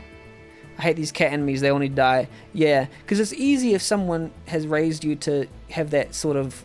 If you raise someone, there is a toxic... One of the easiest ways to be a toxic, you know, parent... I'm glad to have wonderful parents, by the way, who never did this, but I know that in toxic parents, they would laud the fact of their child owing them something over their life. But my parents have never done that. They've never said to me, I owe them, you know. If anything, they want to do stuff for me, and I have to say, no, you know, I have... They're very wonderful parents. What's it called? But I know of some parents who have sort of, you know, said, I did all this for you, so you need to do this back. But then that's like a debt that can never be repaid. No one asked to be born. And I know it's good, you know, it's lovely. It is nice to... the best kind of relationship with child to parent is when the child wants to sort of take care of their parents because they've done so much for them, and that's what I want for my parents. My dad has used the word spawn from cringe, yeah. Still sleepy mode, so here to lurk and listen. Oh, that's awesome, Rosie. Good to have you. I hate these cat enemies, they need to die. Yeah. But yeah, I'd give, like, my enjoyment of the Turning Red film, I'd give it a rough 8 out of 10. I was going to say that my favorite film... I think my favorite film I watched... I actually watched it with Rosie, Boo, Jan, and Root of last year. Was The Worst Person in the World. That's nominated for foreign film. That was nominated for foreign film this year, but didn't get it. A film called Drive My Car did. But yeah, I very much enjoyed... Wait, am I supposed to... Oh, I'm supposed to go this way. I very much enjoyed that film a lot. Thought it was very interesting. Not for everyone, but hey, the best films aren't. Was that last year when we watched it? Maybe? Might have been this year. Ouch. Oh no, back here again. But yeah, it was in this year's Oscars. It was nominated. Oh crap! I need to watch Drive My Car because that's the one that won. Just to see if I like it more. I don't think I will. But who knows? It might. I don't know how time works, Rosie said. Oh no, is it freezing again? Grr. How does time work, Rosie?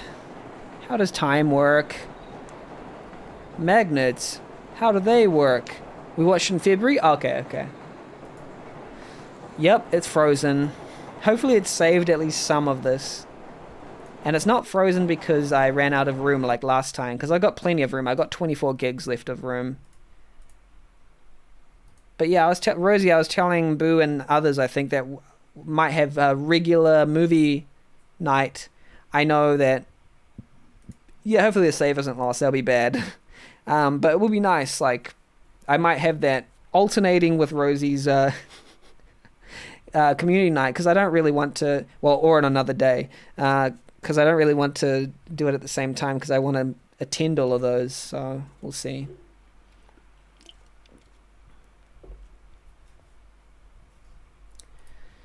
Ah, dear. Could be a good time to do the final chapter. You can keep playing after that final chapter if hours are concerned. True. Nah, save is still there. The save corrupted last time because, what's it called? I had no room. I need to fix my hard drive. That's what I need to do. Time really be a thing. Oh, there is an intruder also. Mustache Girl is back. All right. It's so hard. I made it. I infiltrated that kid's spaceship without the alarms going off. Oh yeah, you can't see the game? That's fine. It'll pick up. There we go. It's so hard to coordinate stuff. Been trying to do the same on my Discord, but then I get so busy. True. I tend to have a free enough schedule where I can lock something in and just and be able to do it, but that's only because my schedule's become really free lately, and I understand with someone like yourself, you have deadlines and all that kind of stuff. I don't have any assignments, deadlines, so I'm all good usually. If it's outside of work hours, completely free, I will block it off, and yeah. But I'm also like the coordinating type of person. I enjoy organizing things, if people weren't already aware of how I do things, of the way I do things. Here we go. I bet she's collected a ton more timepieces than I have. I like that like if you quit the game, come back in, it'll tell you. Deadlines, hardly know of it. Oh, I'm her now. Yes. Let's go. Hardly know her. Deadliner? Hardly know her. Where'd she keep all her timepieces? I like being this person. This is a cool character.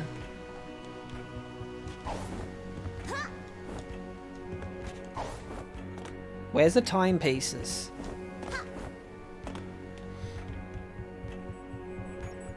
In this vault? Jackpot! This must be where she stores them all. Time to mess with time a little. Time to mess with time. You've only slept a couple hours, so yeah, really do work. Really do work, Rosie. Have good work. Yeah, it's weird because the only time that happens, I like it, Rifter. I like it. I like it a lot. I like the way that because it's using the gameplay mechanics. I meant lyrics, sorry, Rosie. Have a good sleep. Work in your sleep. Boogie to Rihanna with eyes closed. They were planning on more sections like this. It'll be good. I mean, I like that using the gameplay to tell a story. You know what I mean? Ah, jeez. I sometimes get, sometimes get very, gets up to work again. No, Rosie, I meant work in your dreams. Like, work that sleep. Work that sleep. I just said work because it sounded funny. You sleep, Rosie. You sleep. Go to sleep.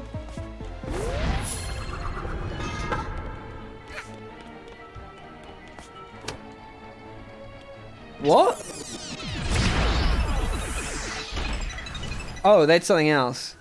Ah, yes, love those dreams where you get to work in your dreams and hey, I guess that's just a reflection of my personality.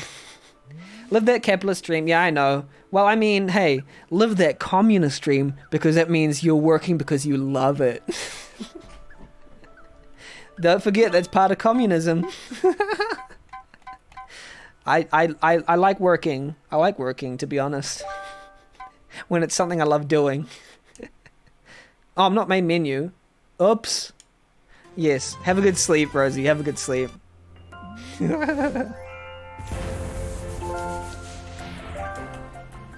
I've honestly found the type of work that I do enjoy doing it. And without it, yeah. I mean, yeah, I'd be a good communist.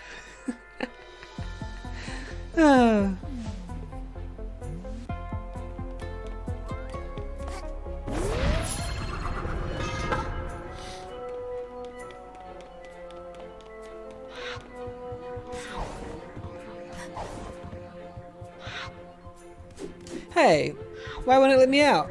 Oh, right, that's right. I'm going to put on the right hat.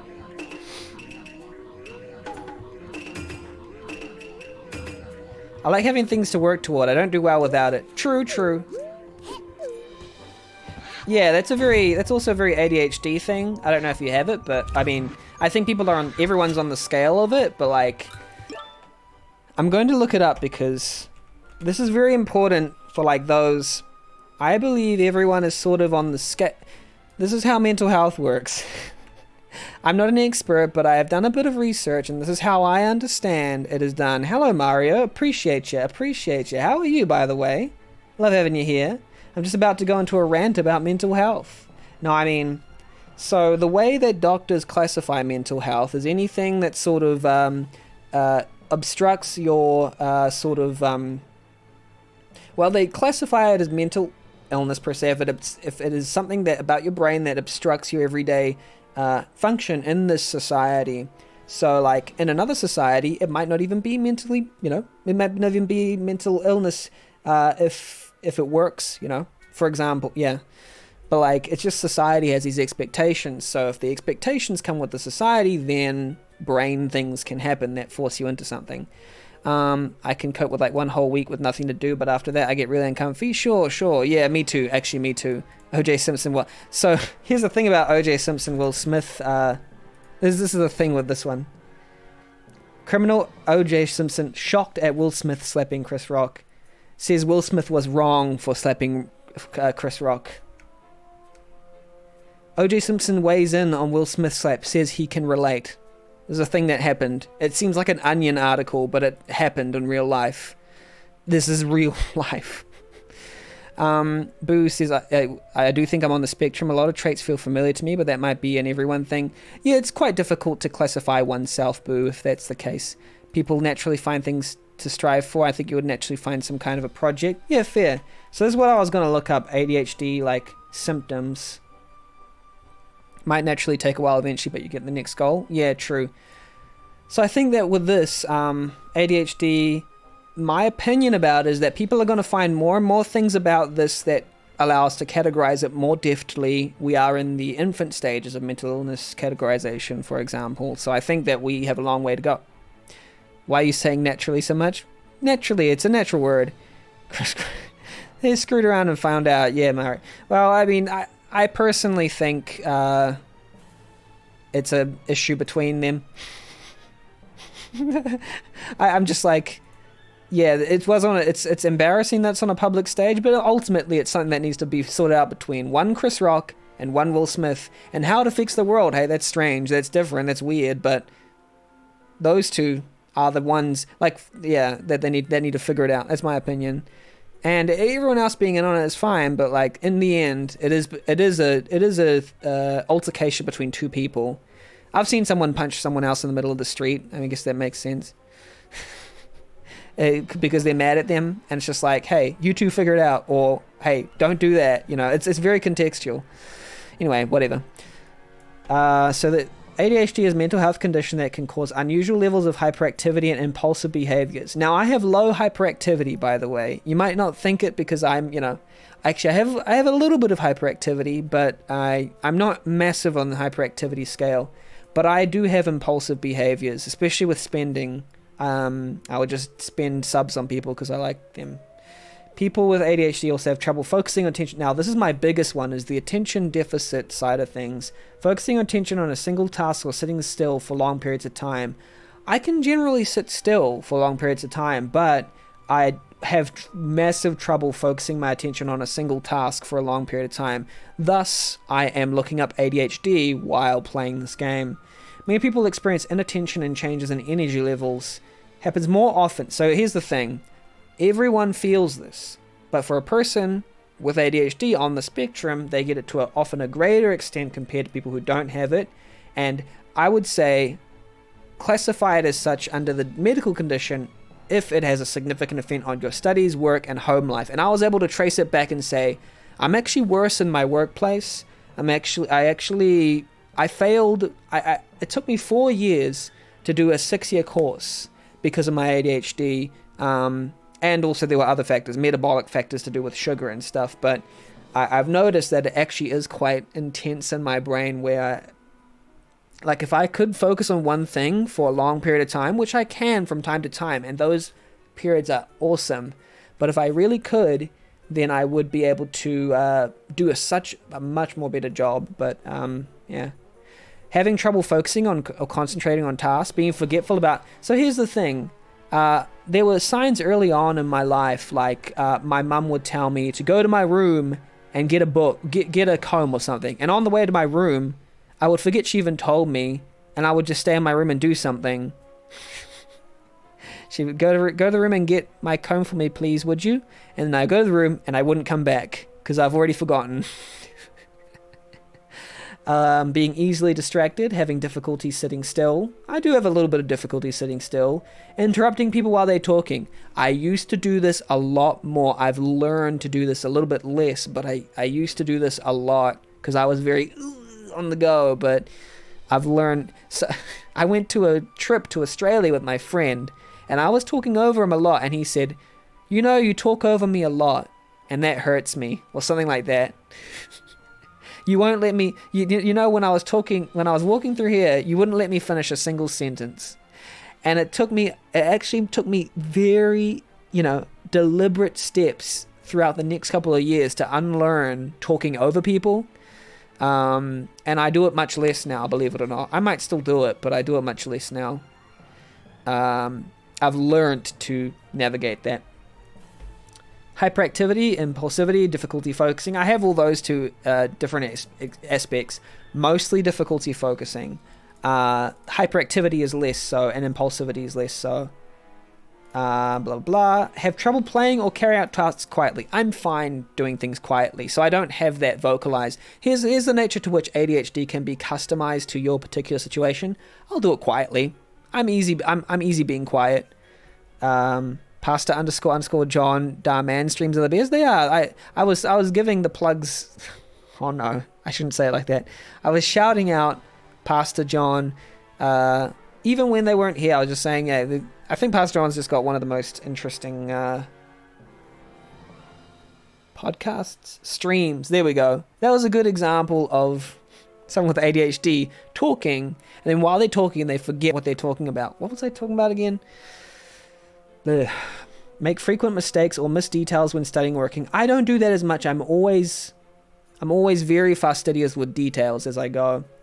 Find it hard to maintain focusing when listening, reading, or holding conversation. Oh yeah, that's a big one. When having a conversation, sometimes I will find myself drifting off and my attention will fragment in all these different directions. Have trouble organizing daily tasks. I have a full calendar for this now. I have made a system for this. You're a fan of Pastor John? Will always recommend. Excellent, Rosie. Go back to sleep. Sorry. No, yeah. Do recommend Pastor John. I love it when, yeah. But find it hard when listening, reading, or holding conversation. Wait, where was it?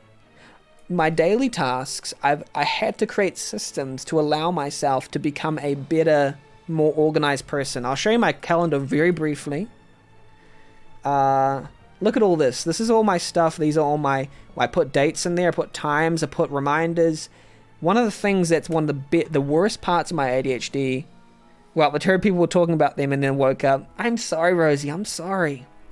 One of the worst things I have is that I misunderstand how long it takes to get from A to B. So, like, I'll say go to the shop. I know in my mind it's like 10 minutes there, 10 minutes back. But if I have 10 minutes, it's a funny symptom of ADHD is not having a good grasp of time for some reason.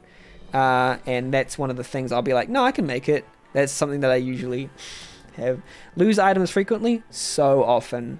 I will forget where I'm putting something while I'm doing it. Be easily distracted, etc., etc. There's types. See, here's the thing. They're going right into it now. The types of ADHD. Predominantly inattentive, that's me. Predominantly hyperactive impulsive, nah, that's not me. I do fidget and I do interrupt people, but it's not my main type. And then there's the combined. I do have combined, but it's more so inattentiveness than a hyperactive impulsive. Reduction in dopamine is a factor. They say that's research suggests. Research suggests a structural difference in brain. People with ADHD have less gray matter volume, which means speech, self-control, decision-making, and muscle control. Yeah, all those things. So yeah, that's me. And here's some cool natural remedies. If you find you have these things, even if you are low on the scale, here's some things that can help. Eating a nutritious, balanced diet, which I need to do. Getting at least 60 minutes of physical activity per day. I can actually attest to this, is that days when I have run around or jogged or done cardio, I will think clearer, and it must be because of some things that are going on with the dopamine that happen when you have ADHD, that getting some level of physical activity. I think 60 minutes is a lot. That's a lot of my day. You can do at least 2 out of 4 of those at best. Yeah. The thing is, it is sometimes not possible to get all of the things that you can. So just try your best. One of the biggest things about, especially against depression and anxiety, is try not to fault yourself for too much. That's difficult, but it is true. Why do all the good things have to be healthy? Life is so unfair. It's almost like healthy things are good for your body and mind. But yeah, that's the thing. I don't eat a nutritious, balanced diet. And in my mind, I'm actually going, that's okay. That's one of the hardest things for me to change, and I don't think I'm ready for that yet. But the physical activity, I can do that. Plenty of sleep, I could do a bit better at that. I could do a little bit better. I could miss the Rosie streams. I'm sorry. I could have less energy drinks during the day, which I am having because it helps me. Oh dear. Limiting daily screen time from phones, computers, and TV. Well, I honestly value the creation of my game more than getting better at ADHD with my phones and screens. But I will have it a little bit. Please, yes, ignore it if it means you get sleep. No. Well, the thing with that, Rosie, is that I have other streams that I look at if it's not yours. If there's like I'm Just Key is another one that I... So it's not just you. I'm just kidding. But it's just me in general. And there are streams that you have that are during my waking hours, so I might as well just wake up for those. So there. But I will say that I do sometimes... I'm about to go to bed, and then I see a Rosemary stream, I'm like, well, I guess I'm staying up now. Because why? Because I love it so much, okay? You can't stop me. But I have been doing it lately. I've been going to a Rosie stream and then going, I'm sorry, I have to go to sleep. I did that recent stream, didn't I? I was like, I'm sorry, I have to go to sleep right away. I did that. So I exercise self-control. I that was a step, you know? I did that. Imagine missing a Rosie stream. Exactly, Pasta. Couldn't be me. Hey, yeah, everybody go check out Rosie, follow Rosie. Rosie streams are great. Sleep is a thing I've noticed affects me so extremely. My mental health gets so affected even if I get 1 or 2 less hours than normal. Great. That's not that's not a great thing, but it's fantastic that you notice that. What I've noticed about my mental health is it's improved so much when I notice the trends that are happening in my brain, when I can be like, hey, like today I kept feeling shivers and I kept feeling like feverish. And I thought it was me getting sick. So I was taking sick days off. And then I realized, wait, I think it might be the medicine. So I didn't take my medicine, my ADHD medicine, and I was fine, but I was brain fogged. So I took it later on in the day. And then I immediately felt the chills within the next hour, and I'm like, oh, that's what it must be. Part of it is learning the brain, part of it is learning what applies to you, what doesn't apply for you. For example, I'm high on the anxiety spectrum, but I'm very low on the depressive spectrum, funnily enough. Thankfully, I'm sorry for those who are, but I am high anxiety, high ADHD, low depressive, thankfully. So that's the thing, recognizing what you're high in, but also what you're low in, so I can, I'm not like just applying every single thing to me saying I am everything, but I am very high anxiety and low depressive and high ADHD, and I might be a little on the autistic spectrum. That's fun. That's a fun one. Both of my ex-girlfriends have said maybe you're a little bit autistic, and they said it from a true place. But gotta catch them all, Rosie says. Hey, if you have a lot of them, then the more you catch, the better, because the more aware you are of your general mind space. But yeah, Boo, if you can, even if you notice one, the sleep one, if it affects you the most, try and have that sleep, make that the biggest one. Don't worry too much about the nutrition, Palestine. If it doesn't affect you that much, if the exercise doesn't affect you that much, don't worry about that. Exercise is actually the one that might affect me a lot at all. A lot at all? Words, Benny. Now, if you're always in my heart, Pastor says, oh no, Benny, good, proud of you, noticing, but got to catch them all, not tiring at all.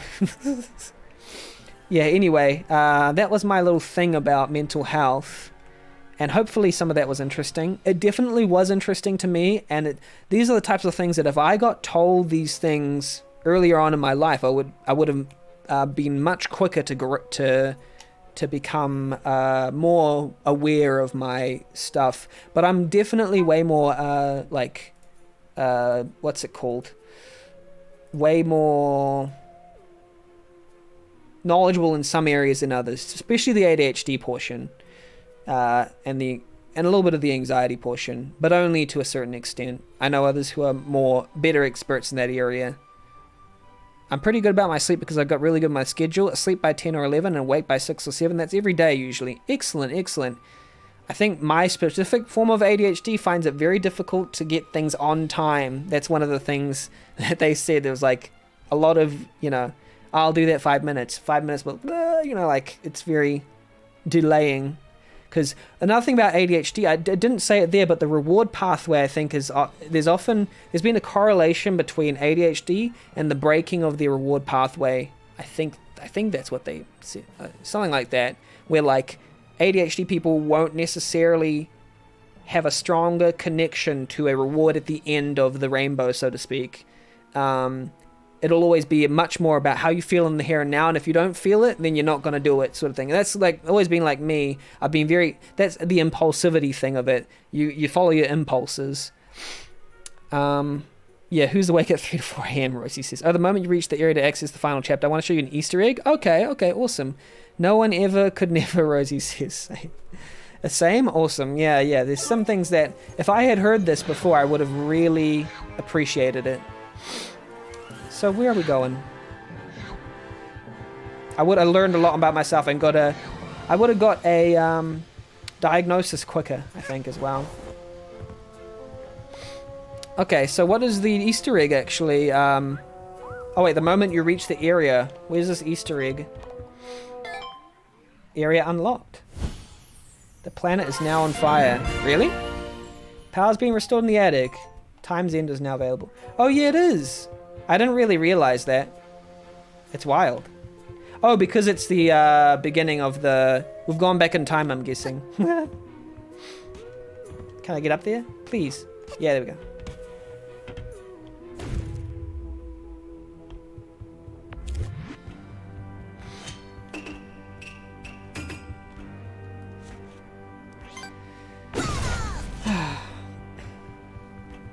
So the way that I see mental health is because our brain is squishy, and everybody's brain is a different shape. We all have we're all on different parts of the spectrum for everything. That's how I've seen it anyway. So we all have well, maybe not. I think there's just sides of the spectrum that we are all on, sort of thing, so to speak. Like we all have a little bit of this, a little bit of that, just how much we have and how much it actually affects our life, Wait a minute, what the heck? So the area you're about to go, the attic, has a closet nearby. Use the camera to get inside the closet. Oh, okay, okay. Oh, this camera. Oh, the camera. How do you use the camera again? Sorry. Wow, I just emoted. I've never emoted.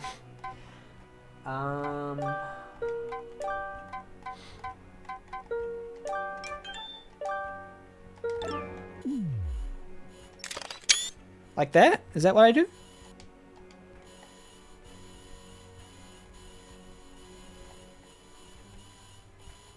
What do you have to do?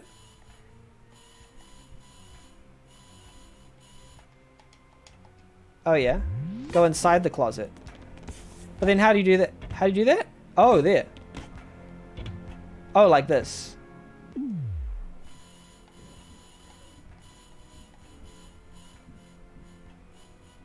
Is it made costumes and something?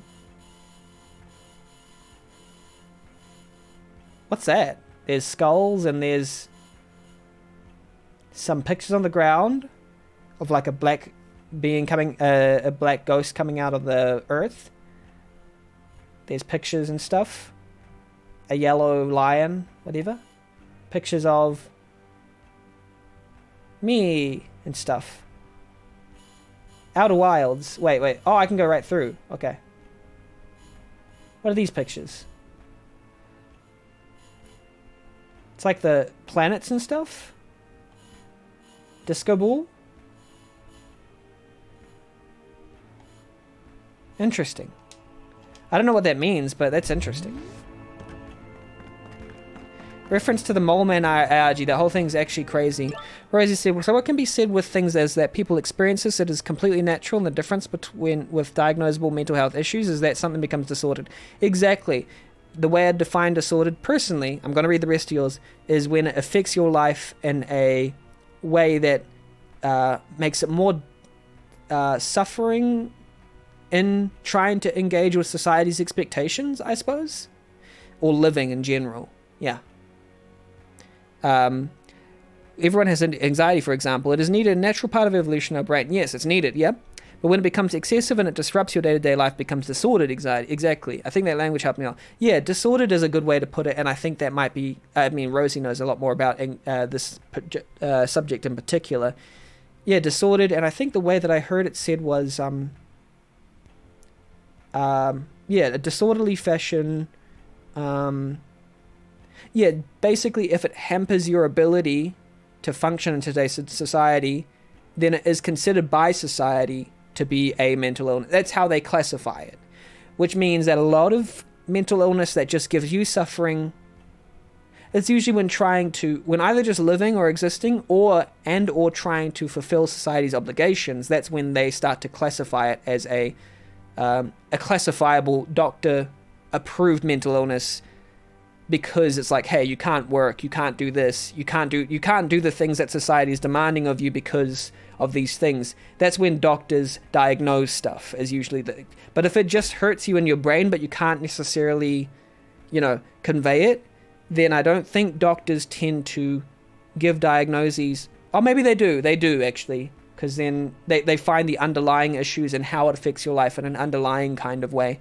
Usually there are time scales to things too, like when they diagnose depression, if it's 3 weeks or longer. Yeah, I think so. I'm not too well versed in that, but that sounds about right from what I remember. The definition is difficult, because if that's the classifier, it will know a lot of people with high functioning disorder. Yeah, well, that's the thing, is that I personally think that a lot of people with that don't tend to get diagnosed because they're high functioning. Maybe doctors will. I'm not too sure. Yeah, that's true. Actually, I might have to rethink that. Thank you, Rosie, for making me rethink that.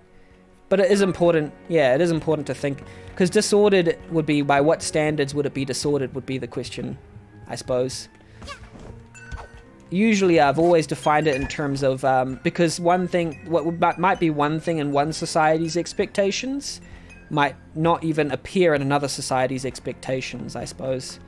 Maybe I'm incorrectly defining it. I could actually be incorrectly defining it. What is this, by the way? I need to use the...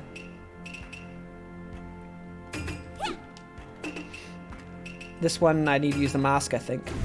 There we go, yeah. That's very much up to the healthcare professional, like how much an individual doctor has studied about mental health. Okay, I kind of understood that, but yeah, I kind of get the idea. And also, yeah, this is from what I understand. I don't really, I probably need to learn from you about this. I would like to have a discussion with you about this. I think we have before once when Riggy was in the room and we were discussing it, and Riggy was just like, yep. And we were like, mental health, doctors, all this, and I was like, yeah. that's one of my things I get passionate about.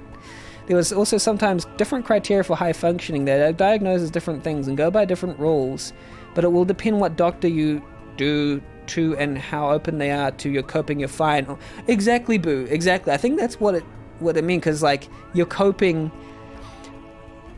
My ex-girlfriend was a doctor, and she said that doctors in surgery are not like GPs. They have a very high tolerance for you're sick. If if you're not bleeding and about to die, they'll be like, oh yeah, you're fine, I don't know, maybe that's surgery doctors at least. So she had that mindset. It's like anything but an absolute, annihilating flu. It was like, no, you're good, you're fine. Nothing wrong here. That's, what is it? There's another Easter egg. Use the camera to find a mouse next to the right of the telescope. Okay. Oh, nice. I'll have a look.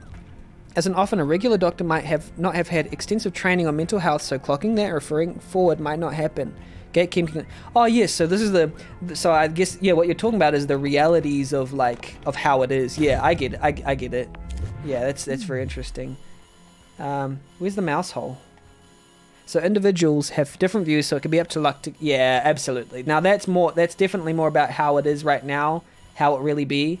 And yeah, it really is like that. I am actually very, very lucky to have a diagnosis, to be honest. In that in the cobweb, okay. Where is it? Oh, here. How do you get in? Oh, crap. Oh, this is really fun. Wow, that's really fun. I had all the gold in the Roach world, and yet I was unhappy. I learned that gold tarnishes and turns dull, but a mind filled with gold is safe from tarnish and can hold limitless wealth. You have a heart of gold, Hat Kid. I have evolved. Sorry we didn't get to meet. Rat King. Oh, that's so cute. Oh, is it Roach King? Sorry, Roach King. That's so cute. And it got cheese in there as well. What is the Doka DW King? Wait, what? First to 111. Wait, what's this one on top of the cheese?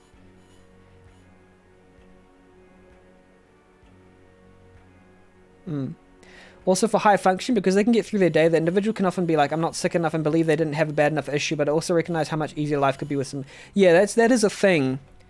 Sometimes people don't realize how difficult they have it, particularly people who have grown up in in households that minimize pain. I know that in the Samoan and Pacific Island culture in particular, we have a far lower percentage of people going to doctors for several reasons. One of which is because there's not enough people in the mental health industry, not mental health and physical health, just going to doctors in general, who understand Pacific people. They'll be very dismissive of things, and particularly due to weight issues and stuff, they'll chalk things down with a very reductive and snooty mindset. In short, racist. But also because, what was the other reason? Oh, because in our culture, it is well known to sort of minimize the impact of pain because it is seen as weakness. Yeah. And this has also been taught to us, I believe. Well, we do have strong emotions and heart, but it's also been, only go to the doctor when you're absolutely wrecked, because otherwise... It's not just strength, the masculinity strength thing, but also just like as a culture, we're just like, we are strong. And also, we're not like the other, we're not like weak or anything. And also because of financial things, like people can afford to go to the doctor for everything, but I can't, you know. And it's such a multifaceted aspect. So I feel that completely. There's so many things to consider there. But one of the things that we can do is change the structures of hospitals so that they can be more healthy for all cultures, not just the predominant one.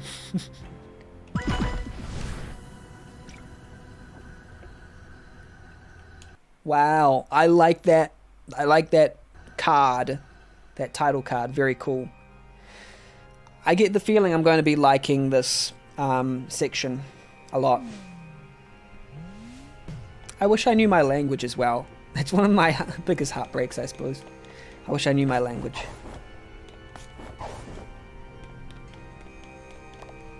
I've always found it very difficult to... This chapter's only one act? Wow. 154... What the heck? 155? What is that for? Beat it, kid. I've been in hot kitchens before, but this is something else. I don't know how you're not breaking a sweat, but I'm really cooking. I'm liking Maybe this. you can skip the queue and find out who's the head chef here, kid. I'm liking this a lot. This is very interesting. There he... I like that guy. Oh, mafia boss. Oh, it's so hot out here. My liquid is almost The liquid one. Mafia do nothing to deserve this. Mafia relax. You can see every character except for DLC characters. That's cool. Island time is a real thing. Rifter, actually, you were saying some Bionicle names, and I didn't know who they were, but like Fenua and stuff on Twitter. Those are Moldy names. A lot of them come from Moldy names from my culture. Well, not my culture. The culture that is adjacent to mine. I'm Samoan, but and there is some like Fenua. Oh no, not that particular word in Samoan, but why have we that language being Maori. Yeah, Maori, New Zealand Maori. I like these guys. They're cool. Man, these are so cool. What are we being judged for? Everyone's being judged. All our movies were wholesome action flicks. Good to see you, darling. Nice to know I'm not the only superstar waiting around this tawdry place. I didn't realize that Bionicle got in trouble for the Moldy appropriation. But like, yeah, it's interesting. I was waiting to see, are they gonna love it or are they gonna hate it? I've never broken a law in my life. Oh, whoever they are, I'm not gonna be judged by some. For example, they loved it when Moana came out. I think 2009 when the story went into a different planet, they used a different language. We get names like Gresh and Strax. Oh, yeah, you mean they changed it from the Moldy, like, references? To be honest, I thought it was cool, but... Like, if it was Samoan, I'd be like, yeah, let's go, Samoan names and Bionicle, let's go. But I guess everyone's different, so, especially if they have sacred meanings to them.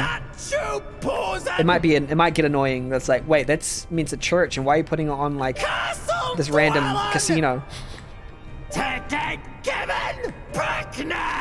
Wow, using your language? Very, very creative. We are all here for crimes. Allegedly. What alleged crimes did you commit, fellow criminal? They got in trouble for using Tuhunga for small characters, so they changed it like Matoran. Okay. Matoran is not a Moldy vocalization, I think. What legal term would you use to describe your crime? Look at this. This is my favorite. I see. Crime. So this is the face of crime. Of who? Wow, those were always some of the creepiest characters, those foxes. I think they're foxes. Really not getting to work on time. Not sure if being judged on crime or cooking. Not sure which is scarier. Why didn't they have the contained within the text box? Not like to be judged. Make anxious. Sweat-proof. Why is it outside the box? Alleged criminal? Alleged criminal. Look, kid, I gotta be frank. Of all the Hi, places Frank. I've been visiting, this is unquestionably the worst. You've gotta go in there and show that girl who's boss, so that I can get back on the moon. The moon was much more fun than this. Nice. I believe in you. Nice, nice. Also get us out of this. DJ Grooves is a star, you know. Yeah. Oh wait, did I talk to this one? Oh yeah, we did. I want to talk to this one. Hey kid, how's that soul? I like this character. Still rattling around in there? Yep, don't worry, Rifter, I'm getting there. I'd love to know who thinks they're a big enough deal to judge me. So I've taken a few 100 souls. Big deal. Do us all a favor, kid. Go check out who thinks they're better than us and hit them. I don't usually advocate that kind of thing, but this is pretty authoritarian. So even you have boundaries, Snatcher.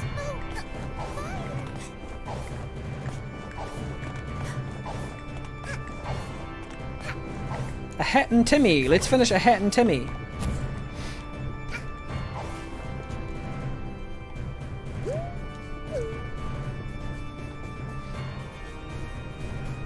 A Hat and Timmy, a Hat and Timmy. I'm guessing this is going to be a boss fight.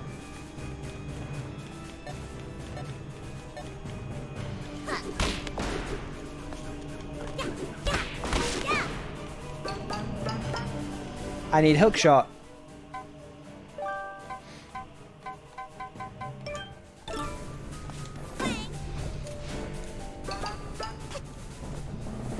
Oh crap.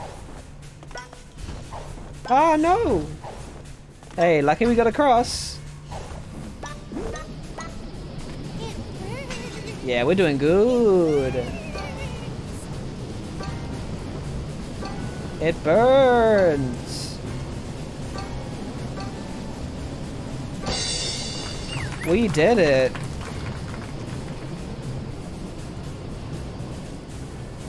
Okay, and here we have to swap to this one.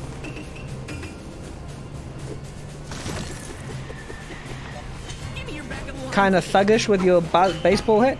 Hey, cheers. What's up, Z-Doctor? How's it going? How's it going? Baseball bat? How's it going? How's it going? What's you up to, Z-Doctor? Good to see you this morning. How's your day been so far? How's your week been so far, I guess I should say. Oh crap. Oh crap.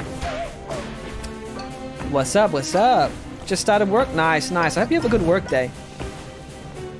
Oh crap. Oh no no no no no no no. Good thing you don't need the time stop hat for this level. That hat is so useless. Oh right, is it? Oh no! Oh oops. Ouch. Oh, we need to take it across. Okay. Week has been good? Nice, nice. It's been like nice and chill, hopefully. Nice and good. Oh, come on, really? Oh, I have to throw it on before jumping on, I think. Yes. Definitely need to. Ah! Ah! Oh no! Kinda overslept today because I went to bed way too late. Oh, I get that feel. I get that feeling. No! Ah, that's good. There we go.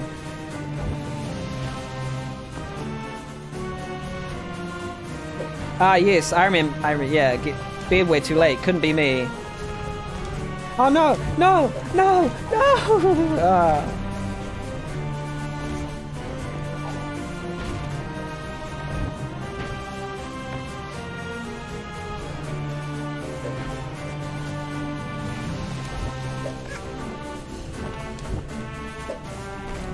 Yay! Going back to Bionicle. Had a teacher read a Bionicle book and she was giggling at the names. Yeah. No. Yeah, it's totally not your fault for showing up 40 minutes after I wanted to leave. Yeah. I mean, I was doing my rule as well. Where I'm like, nah, I can start at any time. You know. I should join the VC at any time, but I could have joined earlier, which is when I should have joined. But hey. It was a pleasure chatting with you. See, Doctor? No!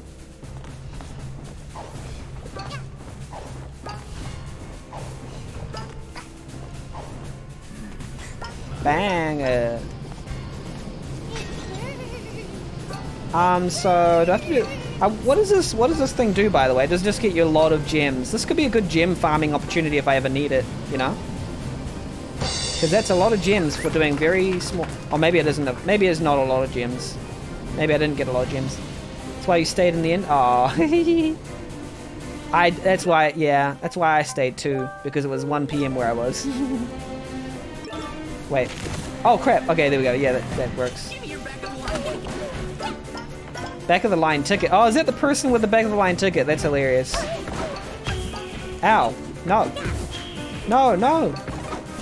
There we go. Much better. Oh no.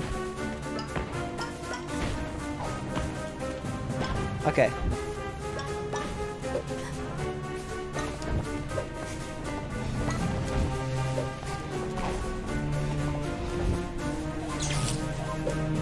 No! Oh, ow. It's so close. It's a shame Moustache Girl doesn't appear often in this game. She's heavily prominent in the first chapter, minor in the second, she's gone for the rest of the game until the final one. Yeah, that's true. I don't mind it too much, but yeah. Oh, when it comes to 3D, like, platformers, I've played a lot of linear ones, that's what I'll say, like Crash Bandicoot. I played a lot of Crash Bandicoots back in the day. The PlayStation, and Jak and Daxter. Ratchet and Clank as well, I love those. But they're a lot more linear than this. They're going to do more with her, including a playable section in Chapter 3, but, development time. Yeah, I see that, I can see that. It's a good old development crunch, you know. Some Rayman. I haven't actually got to play much Rayman, sadly. Oh no! I want to. I heard Rayman, there's Legends, is good, and it's co-op.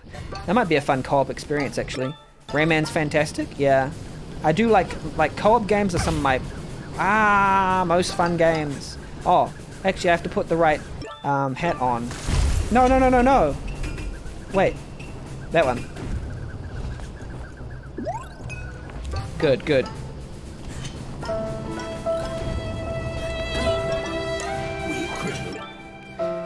R.I.P. me. Sorry, I was in the middle of something. Boo-hoo! Not too fond of the first game, but you love 2, 3, Origins, and Legends? Ah, nice. Not committed. We have not committed. While crime comes to the wicked. How about we swap hats and we do this crazy thing? Oh wow! Oh no! Ah. Wait, what am I doing? Why is it doing that? Why is it doing? That's a thing, because I was on the ground and I couldn't even see anywhere. See? Camera. The first game is shockingly difficult? Oh, okay. How are you, Tom? How's it going? Taum? I call you Taum now because one of my closest friends is named Tom and he was getting confused. So I'm calling you Taum now. Like everybody else. How are you, Taum?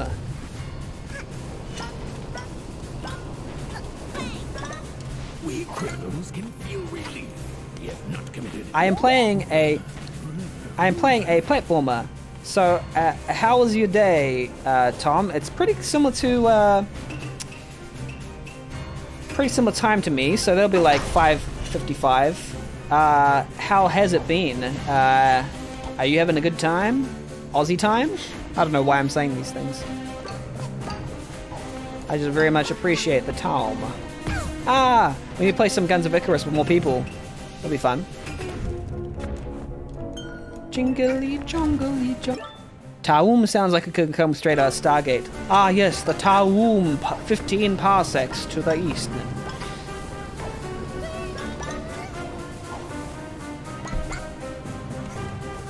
I Taumeth. I Robot, I Taum. The Goa'uld versus the Taum. Heading to the store to get ingredients for nachos? Please, can you cook some for me and can you drop it across the pond for me, please, Taum? Fox Mask did a lot of love in the mods. That mask is amazing for level design. Yeah, I can imagine so. There's a lot of opportunity for, what's it called? New and exciting things with those mods, you know?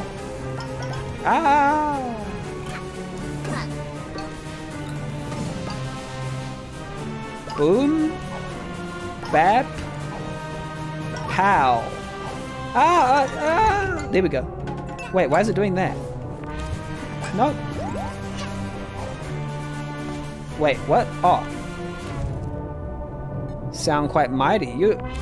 The Taum are quite a mighty bunch. Indeed they are. Oh wait, we need to get rid of these ones. No!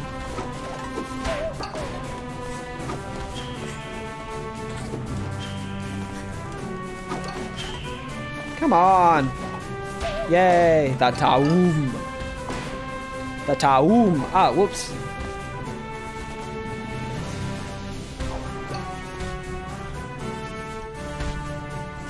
The Taum!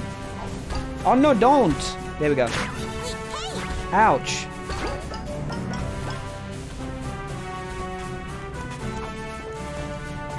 I'm getting through this pretty nicely. Watch your step, kid. I will, don't worry. I'm on a roll. I'm on a roll. I'm on the honor roll. Bam, bam, bam, boom, bam. Bam, bam, boom. Bam. Bam. Boom. Bam. Wow, I am liking how good I am at this level for some reason.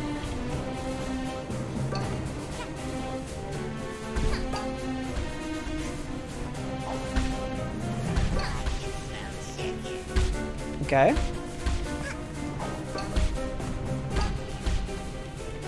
Yes! Here we are. It's a good thing you got the hang of dive cancelling. Yeah. Hey, that's over time. Even if I didn't know what dive cancelling was, I would have got it over time, and that's what the game sort of teaches you. It teaches you the thing is over time. 2 days straight that one time. Oh wow! So much judgment. Story. Just kidding. Bad guy, next! I said next! See, it would have been nice to create some kind of story around why they're so angry at us, maybe? It's you. You've been kinda a selfish little pest, but you haven't actually stood in my way. You There's another Easter egg? Oh, sorry, oops. I guess. Go on! You get to live! Next! If I exit this room, will I forfeit my opportunity to actually face them? Because I want to fight them. Exit now? Are you sure? Because if I was playing this, I would have gone up to them, but should I exit now just for fun? Okay, cool. Do you really want to leave and give up, abandon everything, let the rule remain in the state forever and never return home? Yep. Everyone will be awfully disappointed. Are you sure you aren't crying, are you? I wouldn't do this. I would turn back because I'd feel so bad. But I'm doing this for chat. Really? You're leaving? Not even going to put up a fight? Pathetic.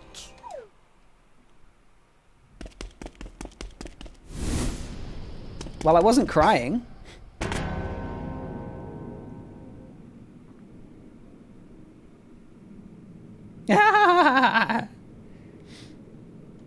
See, that's not my ending. That's not what I would have done, okay? How do you skip this? This is not my ending, okay? Oh, it's our friends.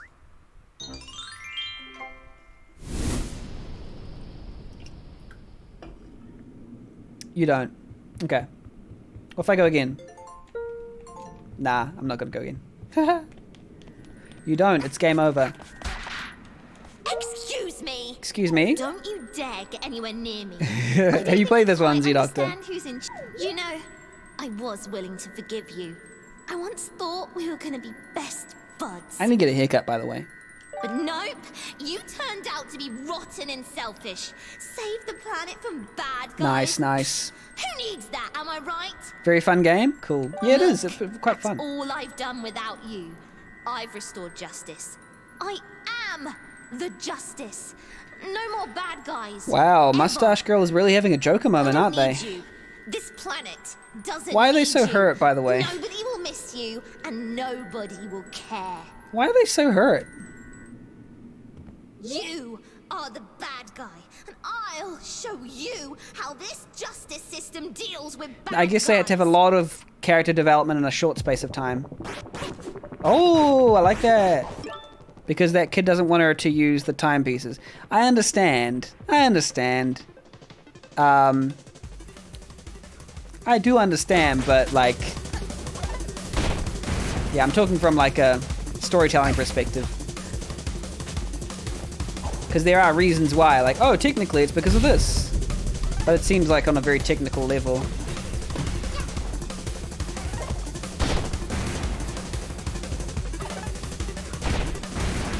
Wow. Oh. Again, I wish I did more with, yeah. So if okay. I haven't yet proved my mettle when it comes to telling stories. I hope I will prove it with my next game. But here's my thoughts on the story so far. When you're creating a story where you have a main antagonist, for me, it's important to have the arc and the theme of the game sort of present throughout. Yeah, okay. Besides the backstory thing, I'm just giving a general context. I'm just giving a general context because you say if you collect every timepiece in the game, you get backstory for her, but you don't have to. And in my opinion, the story should be just as powerful if you do or don't. Well, maybe a little bit more powerful if you don't, but that's just my opinion of game design. Anyway, so like generally, it is nice if you have throughout the story the conflicts at play between, say, the antagonist point of view and the protagonist point of view. Not necessarily them always talking it out, but illustrating the antagonist sort of point of view and their conflicts, even through storytelling and such. Like, I feel like it's been done in okay, but like it just felt like it's come out of nowhere a little bit. Like you said, if they had integrated it throughout the story, then it has a bigger chance of like creating a consistent sort of through line of conflict throughout. That's my opinion of storytelling. Now, I am yet to actually play it in the... Seemed like they were planning to have every chapter have a mustache girl section, like how you play as her in the hub. Yeah. That would make sense. And now here's how I would, I guess, sort of do it. It would be very emotional, say, if there was something about Mustache Girl's history or trauma that sort of said, someone did this to me, so if there was a reason why they wanted justice like that, not just, you were annoying, but like something about them that indicates, or even if it's not explained, some general idea that I grew up here and this is why I believe the things I do, to give a bit of context behind, say, an antagonist rage. That's what I think usually makes for a compelling villain, is if they have something about them that makes sense why they believe the way they do. And I guess, there might be, but it just hasn't been. Hello, morning Yarn, how's it going? Hopefully you're having a good day. Funnily enough, it's usually Boo, then Yarn, then Rosie, but today it was Boo, then Rosie, then Yarn, but I think Rosie's gone back to sleep, so which is good. They should get that sleep. Pastor John, 5%? I am sorry, Pastor John, that you only get 5%. Story as is fine, but it's not very focused on Mustache Girl. It's more of an excuse to have you go through other stories with the chapters, and that does work, but I wish the antagonist should have been more relevant. Yeah, it is nice. So I think the strengths of this game are in the flavor, the worlds, the level design. A lot of it is the style, I think, that draws it in, because there's a lot of cute moments that people will get excited by. As for story structure and something, I think they could elevate their games even more, like you said, if they focused on story structure, which could be due to crunch and other things, but I generally don't tend to factor that in, because those are important parts of game design that of games that should be respected. I don't know. Rifter only 14. Oh no. Boo only 90. Wow. Ball very low for everybody except for Yarn. Yarn, you have the 71%. Well done. Also, do we have bot to Yarn at this point? Oh, sorry, I didn't. Mustached girl is not welcome here. Mafia say get lost. And every character has a backstory with the purple time rifts. A couple of them pretty dark. Interesting. That's right. Get lost. Baberin has 44%. Pastor's 84. Let's go. Right, big lad? For me, Yarn? I don't know. Maybe you want it to be special for your channel, and that'll be great. Let's go. Get lost. Ain't that right, gang? I like the sniffing. Get lost! Get lost. So Jan, if you want it special for your channel, it is nice to have it special for your channel. So maybe we'll just have it in your channel, because that will be... It'll be a reason to visit your channel, and I think that's great. I want that to be for you. You can go to Mandian's stream to interact with Bot Dian. Did we shout out Mandian? I can't remember if we did. Did Pastor John do it? Yes, go check them out. See, Doctor says, I was about to go to bed and then you had a bot. Rude. Pastor says, I got Sugma energy. Right. Hit stapler. So every bad guy is telling this girl went through horrible stuff to get lost. So the thing that I see about that Rifter is that even the bad guys have been sort of laughably, sort of affable. Because even, like, the closest thing to a truly bad person has been, what's the name? Snatcher? And even they had some kind of boundaries as to like, hey, you shouldn't screw up the world. So I wouldn't necessarily always say that the morality is quite complex, as much as it makes sense for someone to, I guess, be a dictator in their own realm, but then when it comes to the entire world, they would not, they would not want the entire world to go, because that means that their thing. And they also grow attached to the girl because the girl was very likable. So I think that's how I see it anyway. Not right now, you can't. Offline when I'm not live. Oh yeah, to save money. Yeah, Jan, save money. Mafia boss, Snatcher, the conductor, and DJ Grooves, the Empress are all bad. They do unethical stuff. So yeah, the thing is, I'd say Snatcher seems to be the most unethical out of them all, because they literally they hold an entire civilization captive, I think. Mafia boss don't have the power to do that evil stuff. DJ Grooves is like a conductor. See, they lack the power, I suppose. If they had the power of Snatcher, they'd be able to do more evil stuff. Hecka just wants their timepieces back. Doesn't matter if she works for the bad guys. Yeah, I suppose so. Heck Kid, I'd say with that last decision whether to face the bad guy or to go back, Heck Kid, you have some degree of say about the morality of Heck Kid and what they actually want, because they're a blank slate, right? So Heck Kid can actually be, what's it called? The morality is chosen by the character, I think. Because, for example, my Heck Kid has a little bit of honor about them, but is just a little confused. Fixing everything. No more bad guys. Oh, why can't you see that I'm doing this for all of us? And if there was any like sort of story through about the justice portion, the perverted justice of Mustache Girl, it would be that there is no such thing as a bad guy. It's just people who happen to do good or bad things.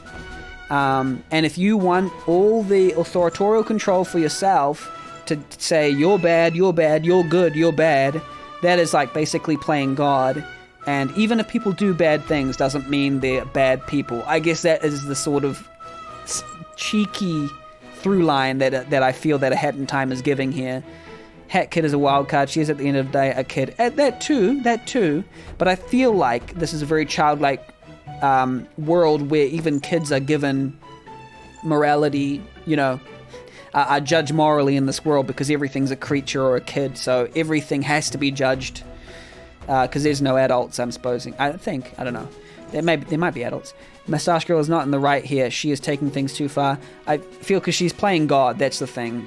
She is deciding who is good and bad, and even people who do bad things shouldn't be judged by one entity. I think that's what it's trying to say.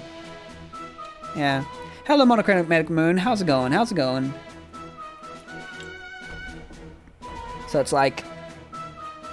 How can you stand behind these people? They're crooks! Criminals! And you're helping them! See, the thing is, yeah, it's a difference between a world where there is... You should never judge someone before getting to know them, Pastor. That's true. There's two worlds that are at play here. There is the world where people do bad things and bad things happen, but there's a wide variety of people.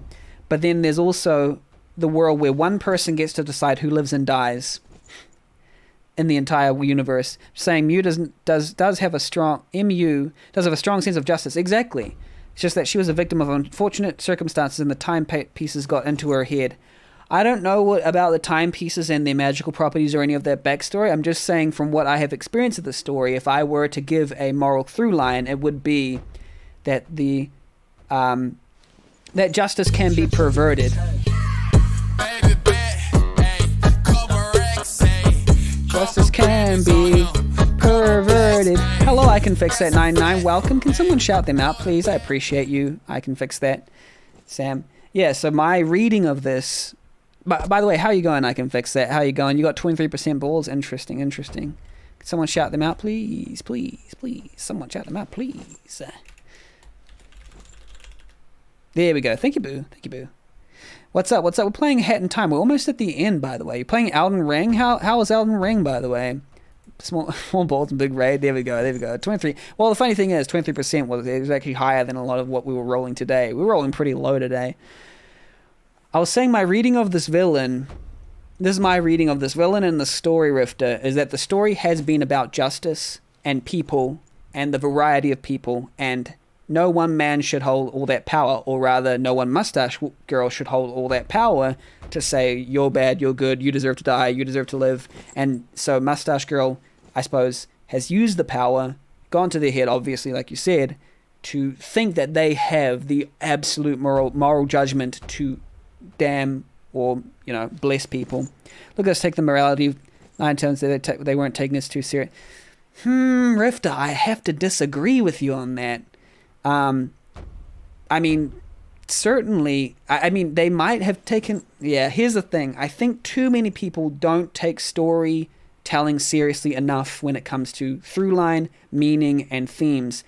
That even a story that was not taken seriously can have dramatic effects that unintentionally and accidentally work. And I am a big fan of bringing low-form art that even if it works, the reason why it works, the reason why drama works, it all operates on the same rules, and the rules here are working even if they didn't intend them to work in that way. They had some sort of intuition about, this one person shouldn't have all these timepieces because they shouldn't be choosing who dies and who lives, or something like that, but we're trying to make the player feel evil, all that kind of stuff. So I think I'm just making apparent all the inherent stuff that we sort of make shortcuts within our brain, I guess. I think that's actually also a part of realizing what good storytelling is and implementing it in your own story. So if you want to become a good storyteller, these, in my opinion, are the things that you should be thinking about.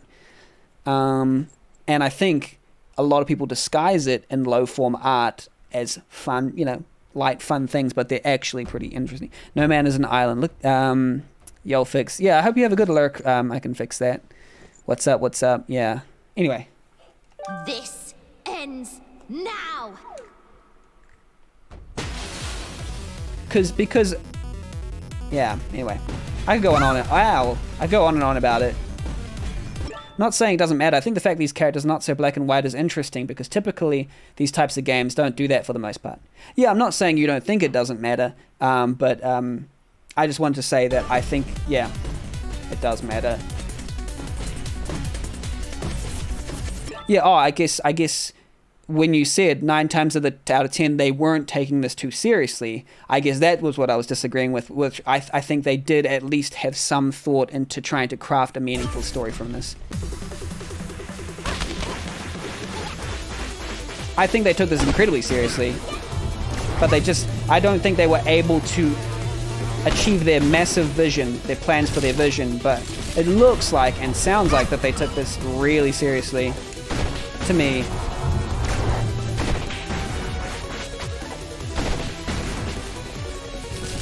And that's why I take it seriously. I usually take most creative works very seriously because I know that most creators do.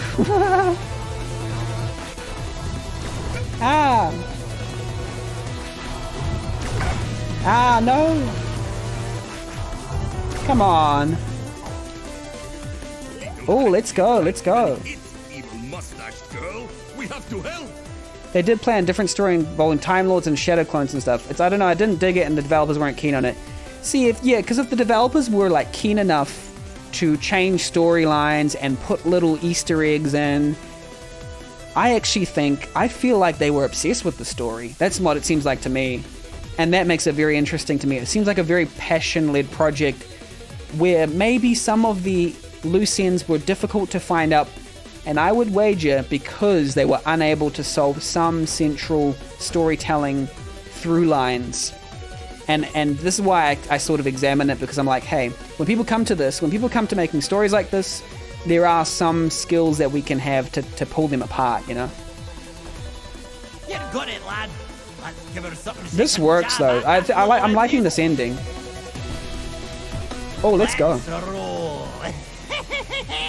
Little girl, give us a shove right into that red lass's ugly mug. Let's go. Shove time?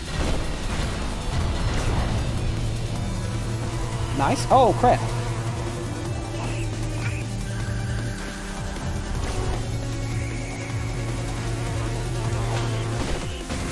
Jonas, the creator, said they downplayed the story because they thought it was messy and nonsensical, and they just want to focus on Hat Kid being a cute kid getting himself in screwy scenarios. That's the thing. Even when they say that, downplayed the story because they thought it was messy and nonsensical, makes me think that they tried it first but couldn't get it to work properly.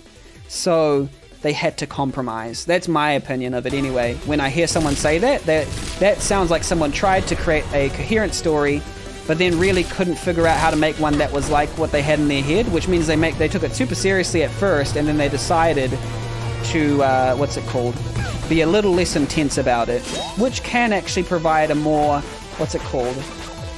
just as interesting a story.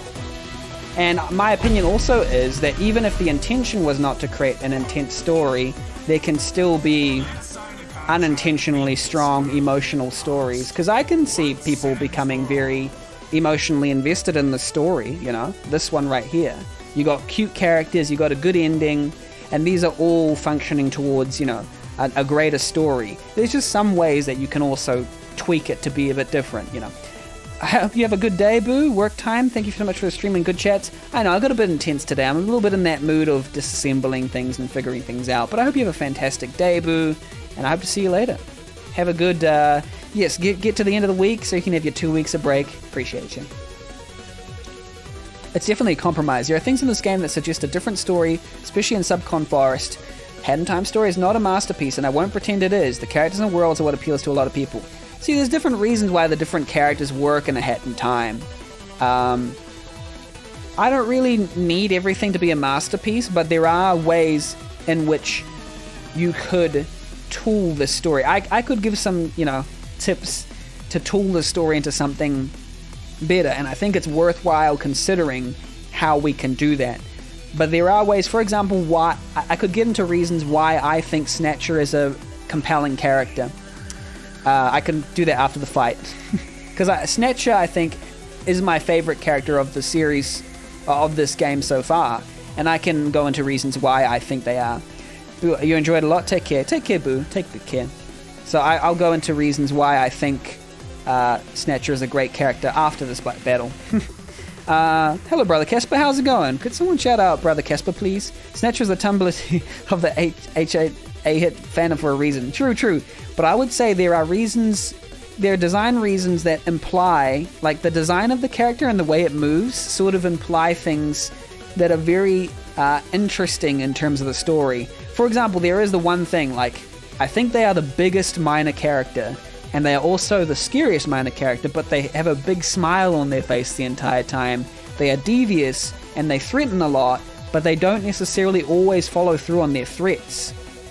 So there's that typical sort of, hey, I'm a devious character, I'm gonna hurt you, but not really kind of thing. That can be kind of endearing to a lot of people, where they're putting up a front of like, I'm gonna hurt you, I'm gonna sign you into a deal, and then there's ways that you can slip out of the deal, and then it's almost as if they're putting up a front they want to hurt you, but they don't mind you, like, in the end. That you're kind of interesting to them, and that's partially why I think they're a good character.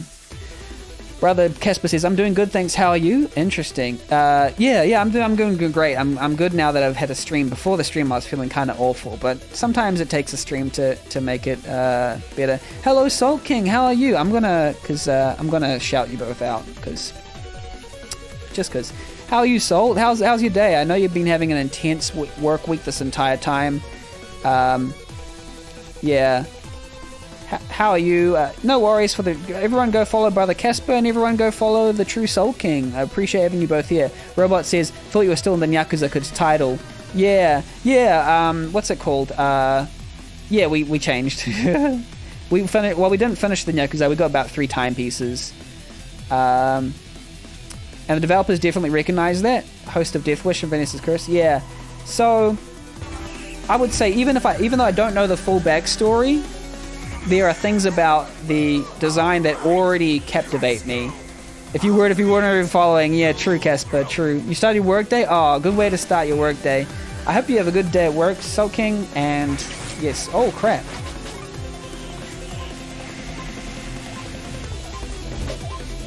Oh no!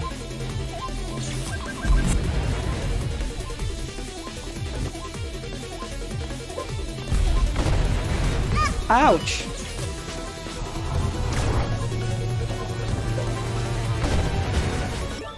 Hello, Robot. Hello. How's everyone doing, by the way? How's your day, Brother Casper? How's your day, Salt? Oh, yeah, sorry, you just started. And how's your day? Who else is there? Robot. Hopefully having a good day. Oh, crap. Oh, no. Hope we get extra game modes like Vanessa's with other characters, specifically the Conductor, because he's my fave. By the way, should there be seizure warning for this arena? This is nuts. I honestly don't know, but yes, if you experience seizures, please do not watch. I don't know whether it, I don't know. I don't know whether it triggers it. I don't know enough about that. It's okay, just glad work's over. What you been up to? Oh, nice. Waiting for the end of that work. I've been working too. I just started the stream straight after work, and it's a good way to end the day, honestly. But yeah, I'm just recovering from that 24-hour we did, and this is my last week of like full 5-day stream week, and now we're going to go into like a 1 or 2 streams a week. I was going to do full hiatus, but there were a couple opportunities that came up that are going to be really cool. First off, I'm going to be doing a weekly co-op with Rosie Mary. I'm going to shout them out right now because we're going to be doing that every weekend, and it's going to be real fun. We're going to do a co-op game called it was a series called We Were Here, a game about cooperating between players. I don't know. So that's going to be fun. And also we're going to have the Friday listening parties. They're still going to continue because I like listening to an album or two at the end of the week, and it's just proved a really nice ritual for me regardless. And then we have a Valheim game. We Were Here is fun. Awesome. Yeah, me and Rosie are going to be playing that one. Conductor doesn't have any overcomplicated backstory. Just hates everyone. I love him for that. Yeah, there's stuff.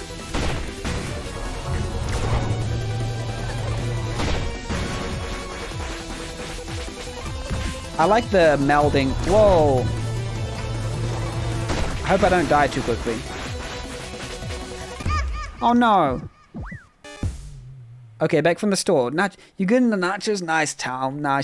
You get those nachos. I feel like nachos, seriously.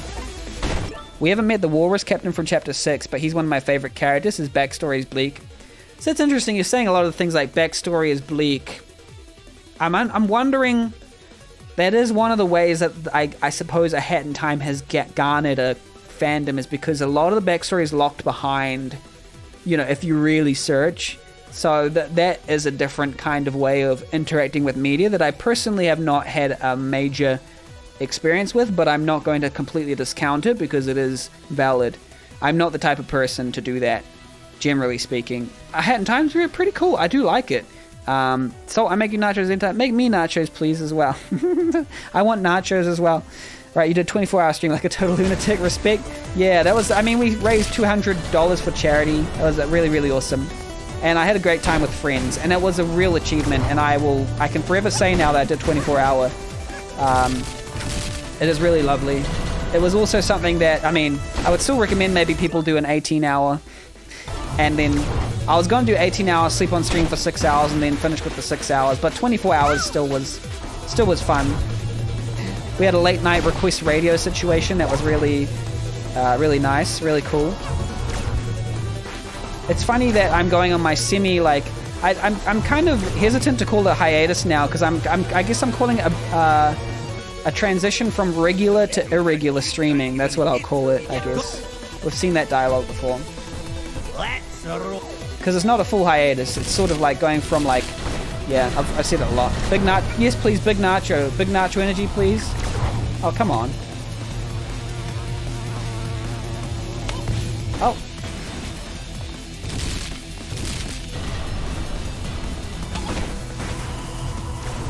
Oh, come on.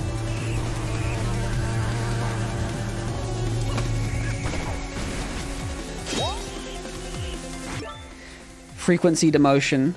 Frequency demotion? Oh, yeah, it's a frequency demotion. That's a good way of putting it, Casper. Brother Casper. Okay. What do we need to do here? Because I'm going to be making my game. And eventually I'll make my game on stream, but I'm just not good enough at it yet, you know, to warrant. Oh, why are you dangling those Doritos in front of me, Tawum? Why are you dangling these? Ah, yum. Where I... Yum. Such a dry joke, but anyway. Hey! Genshin Impact. Genshin Impact. Genshin Impact. Thank you for the follow, Genshin Impact. I appreciate you being here. How are you? Hopefully having a good day today. Hopefully having a swell day. I am getting hungry because I have these Doritos dangled in front of my face. Casper and Soul. Hello, Casper and Soul. They're so cool. Benny makes games for a reason. Yes. So I will actually go into my game after this, I guess. Gosh, this arena is affecting the bitrate. Gotta be honest, they could have toned down. Yeah, true. Doing good. How are you? Exactly. I mean, exactly? Yeah, I'm not.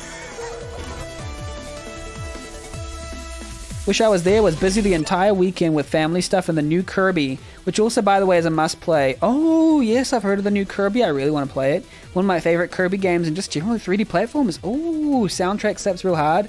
I heard Rifter was playing like the first chapter of that, and hopefully they enjoyed it a lot. What type of game are you making? It's a long story, but let me, what's it called? I think Paper Thin. Do I have that? It's a game I'm... Why'd I do that? I'll find the tweet and I'll send... I'm so idiotic. Sorry, idiotic's not a good word to use. Forgotten Land is very good. I'm at World 2. Oh wait, no spoiling of the game. No spoiling of the game though. Please do not. The Snowman's actually recommended you to me, so I had to have a follow before I went to bed.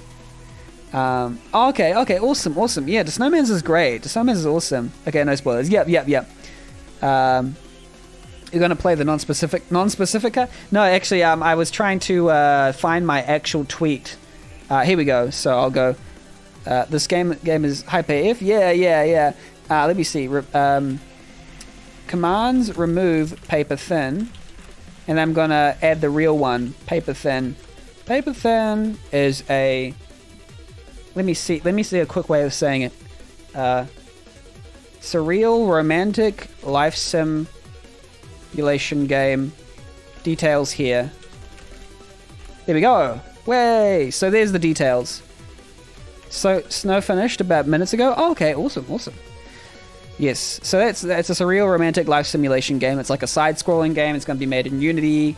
It's going to be... The reason why I find it hard to, like, explain is because it's weird. It's going to be a weird game. And even when I do explain it using, like, 10 minutes of explaining, people are sort of like, I think I get it, but not really.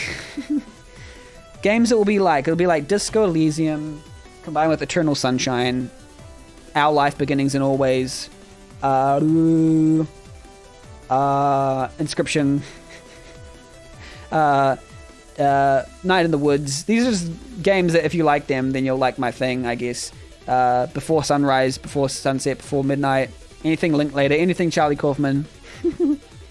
So, big oof. Hello to Snowmans, what's up? He was up late, just woke up. Who spoke my name? That was, Who spoke the name? Brother Casper Genshin Impact. Recommended me, apparently. Welcome in. It's snowy. Appreciate having you here, the Snowmans. How was stream, by the way? How was stream? Oh, come on. I hate that. Please don't hurt me. Don't hurt me, no. Ah. Lord Sodium it is. It is the Lord Sodium. I'm going to shout out to Snowmans right now. Oh, crap.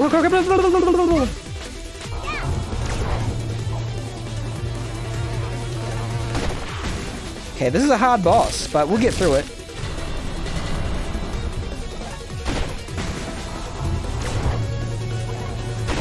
When you played Star Fox 64 and whooped it? Oh, wow. If I die to this boss, I'll show a video clip from my game. It looks sick. Which one? Never beat. Yeah. This is like a pretty in-game thing. Ah. Marcus has struggled to keep afloat in a sea of life obligations, mental health threats, and a constant upkeep. Yeah, totally not relatable. Yeah. Nah, it's going to be very relatable. Just difficult to explain. I'll show you the opening scene, just as a break from me getting whooped in a hat in time. This is the opening scene of the game, but like with some me on the soundtrack. Of course, I got to do the soundtrack. Drink, bartender. Like a black screen. This is what I plan to be like the intro of the game.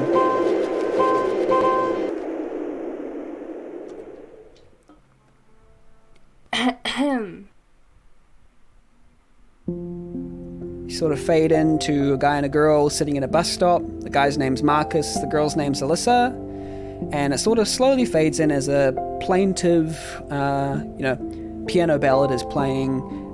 Conversation aspects will show up on the left and the right, like the girl drops her card on the floor, and then you're like, wait, should I give it to her? Should I not? And then you have like a sort of like 10 minute to 15 minute long conversation where it introduces you to the mechanics of things mattering in this world. So like say, like little mental health stats will pop up as you go around the place. It will show you your stats as you go. It might even cut away to you doing things in real day life. It's sort of got this really storybook presentation, but kind of, I would say, romance with horror elements. There is definitely an uncanny vibe to all this. Things are perhaps too good to be true at points, but the life of the person within, like, it will be examined through like different scenes and stuff, and you have a full like choices matter kind of tree of like, hey, another one is what's it called? Detroit Become Human is another one that will be a little bit like, because it'll be like, you're very stoked for this? Yes, please. Yeah, I appreciate the hype. The hype is all I need. The hype is what I live from. But I wish I could have a mental health stat block I could show anyone. That's the thing about it is like, I've always thought, mental health stats and the stats of the brain could be demonstrated through stats in game better than they currently are. Heck yes, Detroit. I did like Detroit Become Human, even if I thought some of the themes were a little bit confusing to me. They were confused a little bit and a bit goofy, but the development, the direction of each scene was really strong, and I really enjoyed it all the way to the end. Like, parts of it I was like, I don't really like the way they're telling the story, but I am still holding the controller, and I still want to see how the ending is, and I'm gripping on the edge of my seat, so something must be working. All your stats are about level 1. The thing is, Robot, I want to sort of portray mental health traits as being on a spectrum centering around 0 and going negative and positive, or even from one extreme to the other, say anxiety and calm, but then sometimes anxiety is needed, sometimes calm is needed, sometimes sadness is needed, sometimes happiness is needed. So it's sort of, there's a spectrum for every mental health stat, and it affects the way that you go about life. Kind of like life, kind of like that old life thing. And then your conversations will depend, like say you want to go out with your friends, but you don't have enough energy. Well, that's simulated in the game. There's also a washing mechanic where you can wash your clothes to make sure that you have them washed. And if you don't have good hygiene, then it can also affect your mental state. But yeah, it's very relatable. I hope to have it very sophisticated, but also supporting the story. For realism mode, do all the wrong things. Yeah, the thing is, there is no such thing as a objectively wrong way of living life. It's just things that will have consequences, Your insights kind of remind me of the song Stand By Me for some reason. I like the song. Stand By Me. Little heck kid can't even hit the mustache girl. Let's go. What?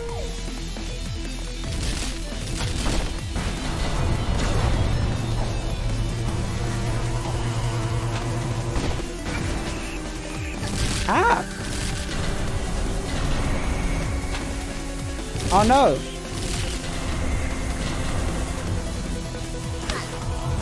Oh no!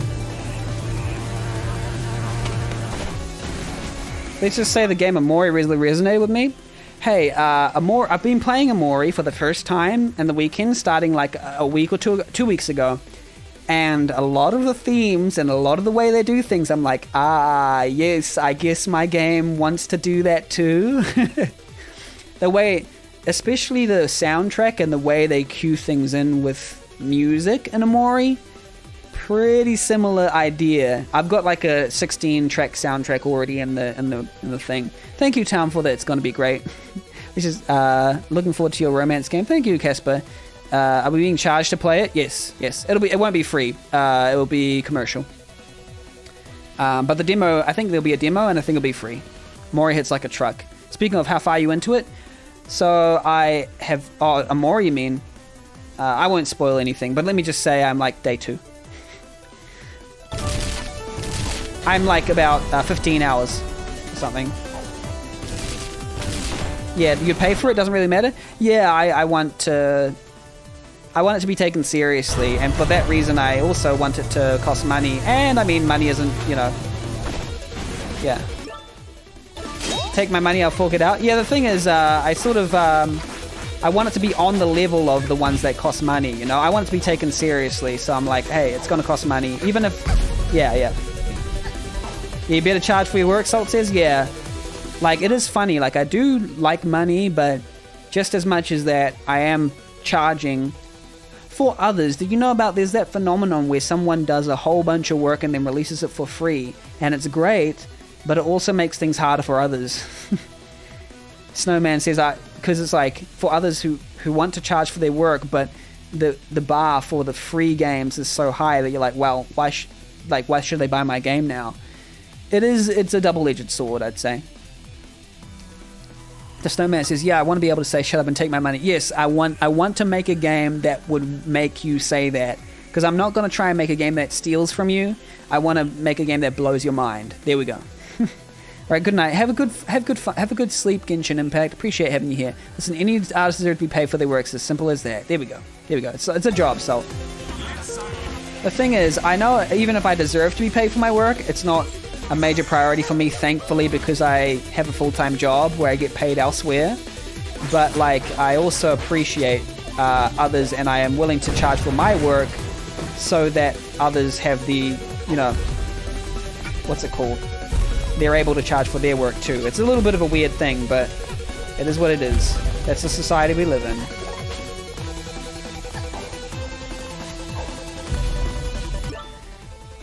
Good night, Sean. Yeah, I'm gonna pay you an exposure. Perfect. Expose me to money.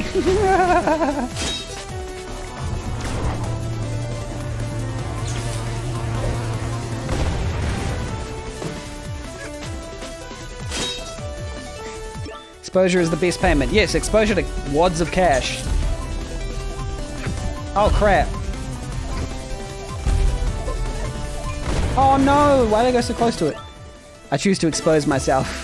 Clearly people don't want to walk all over you. Yeah, that's true. True as in it's not true. Oh, come on, this is very difficult. This is extremely difficult.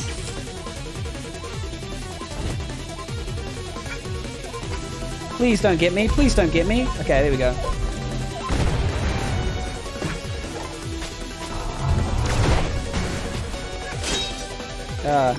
Look at all 50 of my Twitter followers would totally pay attention to you now. Cheers. Cheers. Thank you. Reminds me of the article, artist paid in and dies of exposure.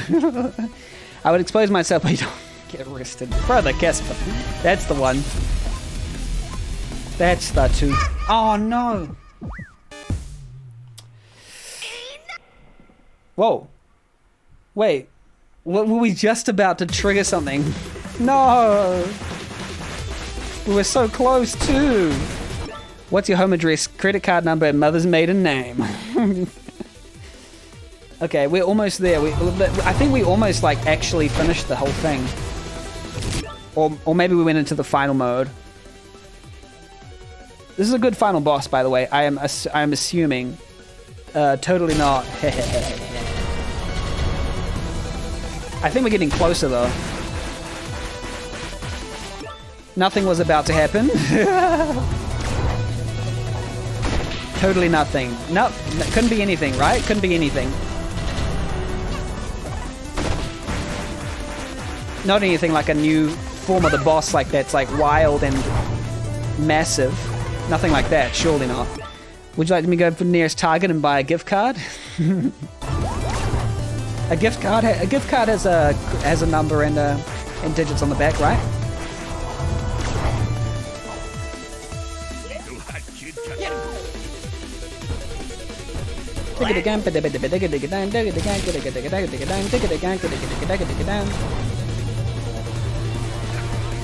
Oh, come on. Oh, there we go. Ouch.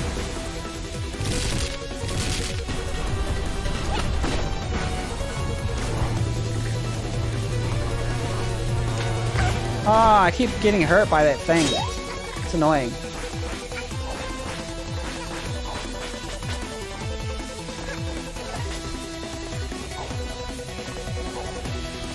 Ah, why did I get hit by it? Maple Leaf Lane, 69 Maple Leaf Lane, Poutineville, Canada. Credit card number is 6969421. Elite. Mother's maiden name is Dank. Salt Dank. Salt is your first name. Dank is your second. Yes, please. Money is my favorite kind of paper. Mine is the kind you smoke, and I don't smoke. Poutineville. It's the wonderful land of Poutineville. You know what I'm saying? Poutineville. Poutineville.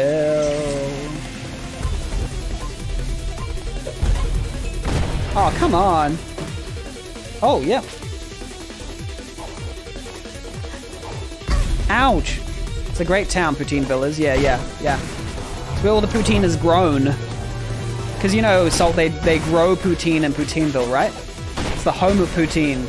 Because that's where poutine plants originated from. What's it called? I love that Snatcher made the goat sign a contract to throw a cherry bomb. Yeah, exactly. Part of their character, right?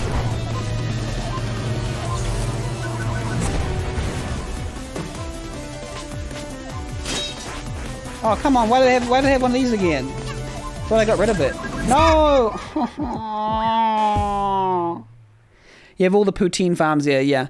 Don't think you've ever had poutine. It's nice, the Snowmans. It's nice. Even though I haven't had one from Canada where it's like probably where it's locally grown. On the poutine vine at times. Poutine farms, vineyards. There's poutine farms and poutine vineyards, and both poutines, types of poutine grow on each. You can get the free-range poutine, you can get the caged poutine.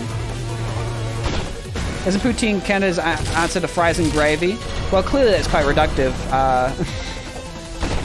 I think fries and gravy is an answer to Canada's poutine.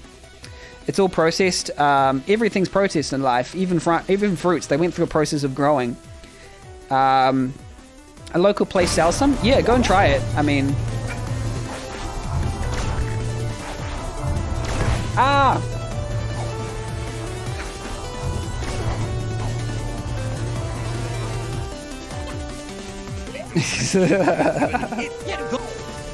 And I'm a guy who loves pie, so take my word with a grain of pie.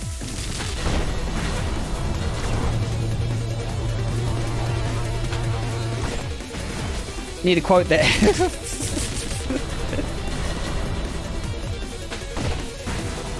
I don't even have to hit it to get it going. And don't take that one out of context. Wait, what? Always blow on the pie. Everything is processed, even fruit. It went through the process of growing, yeah. It's also called, what's it called? It's also called justifying. Popular poutine is French, fresh cut fries, cheese curds, brown sauce style gravy. Hard to explain, but the specifics, fries, cheese and gravy. Okay, are we actually Googling poutine? We actually are, aren't we? We actually are. It's a good sort of break here. It's like Philly cheesesteak, not the same outside. So here we go. A dish of French fries and cheese curds, mind you, topped with a brown gravy. It was grown in Quebec in the late 1950s in the Centre de Quebec region. Sorry for my pronunciation. Though its exact origins are uncertain, except for the fact that it is grown in vineyards and in farms, and there are several competing claims regarding its invention and or growth. But yeah, it seems to have the big chunks. That's the thing that you might get differently, say in a poutine that's made somewhere else. It's not cheese as in grated cheese or anything like that. It's like chunks of curded cheese. The fries, I mean, that looks nice. I like the skin on it. And then the gravy, I guess, will be something special. Created by Many Claims. Making me hungry. Dang, you have a random urge to draw something, but you don't have any sharp pencils and no pencil sharpeners? I see. Why did Smith use an open hand? Because paper beats rock. That's true. It's true. I don't know if you were here earlier, but a news headline was saying, and this is not a joke, I will show you just to make sure that you know it's not a joke, that O.J. Simpson said that Will Smith slapping Chris Rock was wrong. O.J. Simpson. Will Smith was wrong for slapping Chris Rock. He says it was wrong. But he understands where Will was coming from. He's shocked at Will Smith slapping Chris Rock. He says he can relate.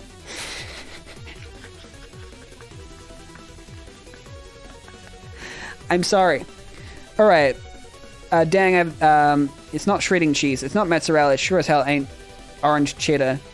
And you're not going there, exactly. If it wasn't for that slap, I would have not known the Oscars was happening. While I was watching the Oscars, I will say, yes, O.J. Simpson, the paragon of virtue, paragon of morals. You were there. You were ahead of me there. So, also garbage at digital. Digital drawing. Yeah. So the thing is, I was watching the Oscars, like sincerely interested in what happened. It was the most predictable Oscars ever because it was badly hosted. And all the usual suspects. There were no surprises whatsoever. Because there was no real film that stood out as, this is the amazing film. Like Parasite, for example. The Oscars with Parasite was exciting just for the awarding of the Parasite Oscar alone. I was so excited by that. But there was nothing of the sort here. Coda, I haven't seen Coda, but apparently it was great. Anyway, and then I missed the slap, whatever. But now I'm just interested to watch King Richard. That's just what I'm interested in.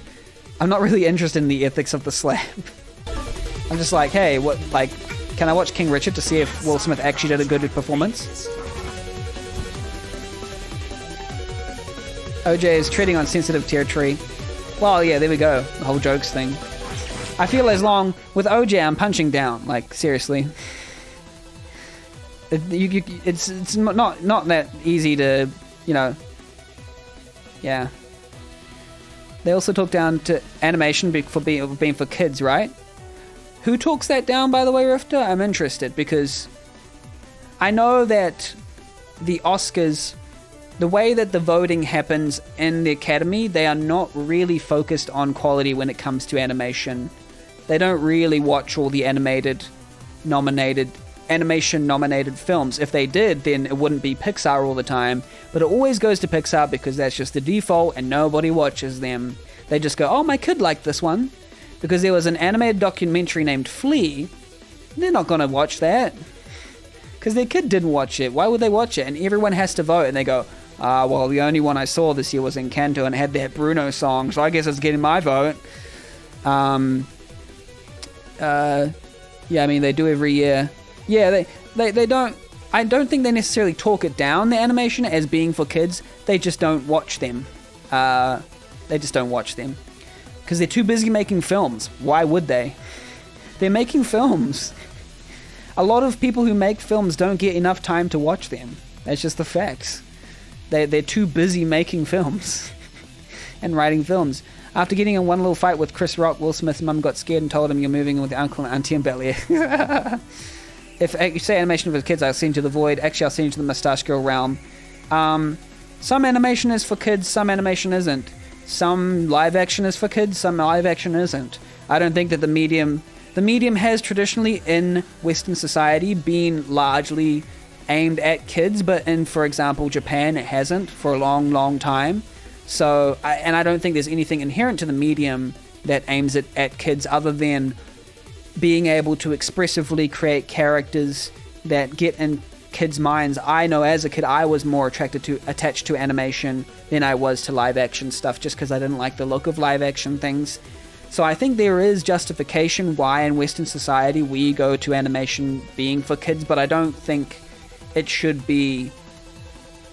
I mean, I would love to see animation be normalized even more in Western society. It is being normalized more in Western society as being for adults, especially as this new generation is coming forward and watching a lot of anime. So I think we're getting more and more mature Western animation, but I think that will only increase with time. You saw the animation side of Twitter upset with that? By what? Encanto getting the animation? What were they upset about? Animation Award is Disney Promotion Award? Yeah. It's unfortunate because I think it's an accident because I think they really do want animated films to get the spotlight, but there's no way of ensuring that the Academy will watch them. Mustache Girl will send you to the abyss in the castle. Apparently Amy Schumer and others made jokes about animated movies being something kids enjoy and adults endure. Well, yeah, I mean, of course, that is that's illustrating the prevailing trend, I suppose. Oh yeah, that's the thing. That's dumb. Well, yeah, I see it as a cultural thing, and I understand why it's the case, because that is what we have been taught. Especially people who aren't necessarily into the art of, say, animation or even film. It can seem to people like that way, and I don't think it's necessary. I think, yeah, it's something that can be improved, and I think is being improved. The overall view is still being, I would wager that Amy Schumer is not an anime fan, for example. I mean, Encanto is really, really good, but also feels like a cop-out. Because each award is voted for by the Academy, if you go into the actual... if there would have been interviews of Academy voters, and literally when it comes to animated category, a lot of them have just said, I haven't watched any of them, but my kid watched Encanto, so I'm going to vote for that. And these were anonymous ballots by real Academy members. So that is the reason why, is because the structure of Academy voting does not afford nuance. It does not. People who make movies do not necessarily watch all the movies, so that's why it tends to go towards a populist slant or even a politically motivated slant, because it is speaking from people who make movies but not necessarily watch them. Well, I think the point is that the view is absurdly outdated, and just like everything else with the Oscars, needs to step up.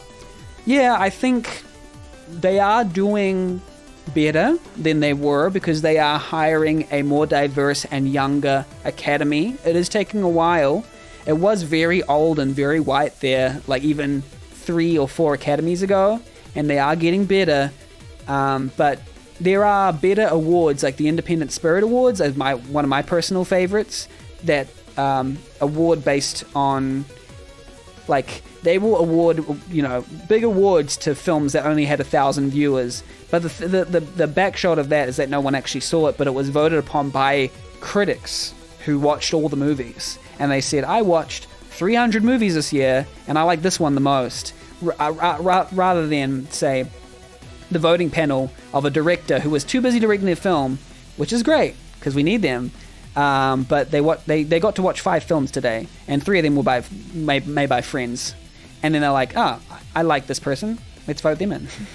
So that it is the nature of the structure of the construction of the Academy that is causing these predictabilities to, and that kind of causes this sort of phenomenon where it becomes less about best acting to most acting, because it becomes this thing where, wait, what was the most obvious acting performance this year? Oh, Will Smith in King Richard, because he acted the most.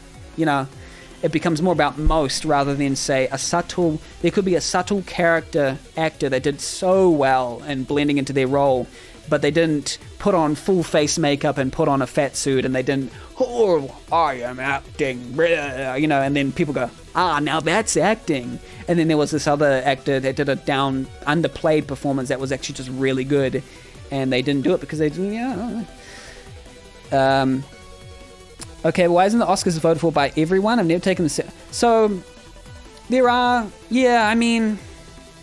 I also think there would be a problem in opening the votes to the public, because the public will just vote for whatever's the most popular. So I personally think that it should be voted for by critics. People who watch a lot of films. Because then they've watched all of them, you know. A lot of people in the world only watch like 3 to 4 films in a year. So... what's the point of them voting if they'll only vote, Batman, Batman, Batman, Batman, Batman, Batman for the entire thing?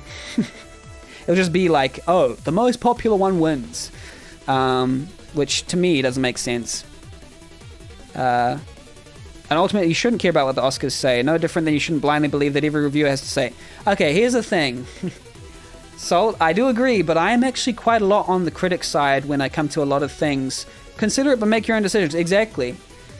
My opinion of what a critic should do is experience a lot of art. Say, I think gamers do this. Gamers experience a lot of games, come to it with an objective mind, and then find the underlying reasons why something is a certain way or isn't a certain way, and write something interesting about it. Not necessarily, go watch this, don't watch this, go watch this. It's the recommendation thing is less interesting to me than the exploration of new ideas in film and figuring out how to push things forward and write something interesting and inspiring. That's what I believe criticism is best at, is discussing the impact of films and media upon our world. And it might be like a kind of frou-frou thing, but I think it's important. I think gamers tend to play a lot more games. Like you've been in the mind of a hardcore gamer who plays a lot of games, right? A person who plays 50 games a year will have generally have a more nuanced view of the entire gaming atmosphere than someone who played one game. Anyway, it's a hard one. So I do think that critics are the best judges of whether of performances in general, because they watched all the films. They didn't watch just the 5 most popular ones. They were paid to watch like 200 films in the year, so they should have a better understanding of what's out there. I don't think reviews awards shouldn't exist. I do think that they, if you'll pardon the pun, be taken with a grain of salt. The thing is, yeah, it is difficult because there has been, historically, sales that have been associated to things that have awards attached to them, and that is because people do take awards seriously because of the way that we think. And I suppose what you are saying is people should take less, should think less of awards in general.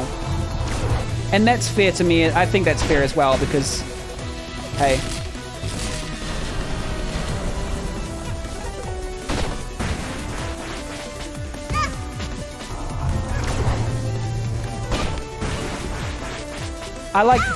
let me just say I like the Independent Spirit Awards when it comes to film, because I feel like they are voted by people who actually understand film. That's my personal opinion. But it will be skewed towards pleasing those people who are actually obsessed with film, and that's a whole nother thing in itself. For example, a type of game that will please a person who is obsessed with games will be different to the type of game that will please just any old person. The Last of Us Part 2 during the Game Awards of that year, I cannot actually personally say why that was, because I've never played the game, so I've heard very widely varying takes on that, so I don't think that one is necessarily set in stone. I think that is a divisive game with, even amongst the populace, has divisive takes, I think. Even the first game was a little bit divisive. After release, I think.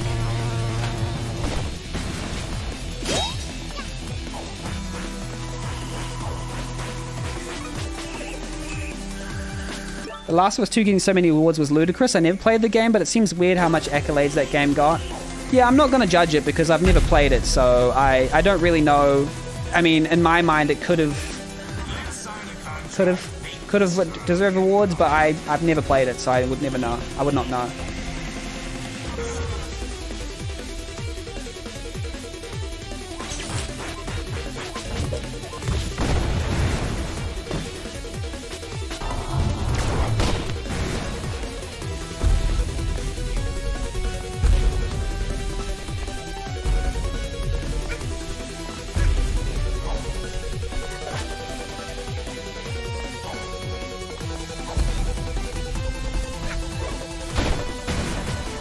Okay, but like with how divisive the opinion is, why did it get so many awards? Like, so here's the thing. Again, I don't know how they vote for it, but we'd have to examine the method that they either choose or vote upon the game awards. And then from there, it's like any statistical sort of figure. In effect, an award is the representation of a statistical figure using a formula that they made up. Usually they don't get in a room and discuss. Which one should we give it to? That one, you know. They usually do some sort of voting process amongst either professionals or... So we have to examine whether the method of, calculating the awards is one that represents or is useful to, say, whatever objective they want to have. If the objective is more money, then will it have that, you know? Doesn't surprise me because a lot of games journalism really wants to celebrate games as art direction, and it's definitely closest to an Oscar bait game. Yeah. And the funny thing is, I love games as art, and that is one of the biggest things that I think. But I think that people get it wrong because sometimes particularly if a game is close to cinema, because I think our game critics might be... I think game critics are putting too much emphasis on the cinematic nature of games. I say, as I am going to make a cinematic game. It's really funny. But like, at least my cinematic game has a reason for being cinematic. Thank you. It's an ode to romance films. There's a lot of thought put into my game being like a twisted romance film, okay? There's a reason. I haven't played Last of Us 2 yet either, but I find a lot of divisive issues people had is that the story went directions they weren't expecting. They would attach their vision in their head.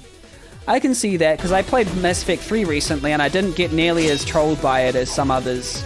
But that's also probably because I didn't care as much about it. I have like an anti-fanboy head for some reason. I don't get too attached to properties over the art and the skill that you represent when you're either playing or creating them.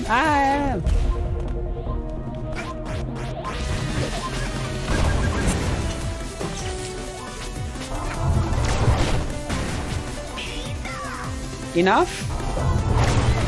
Oh no!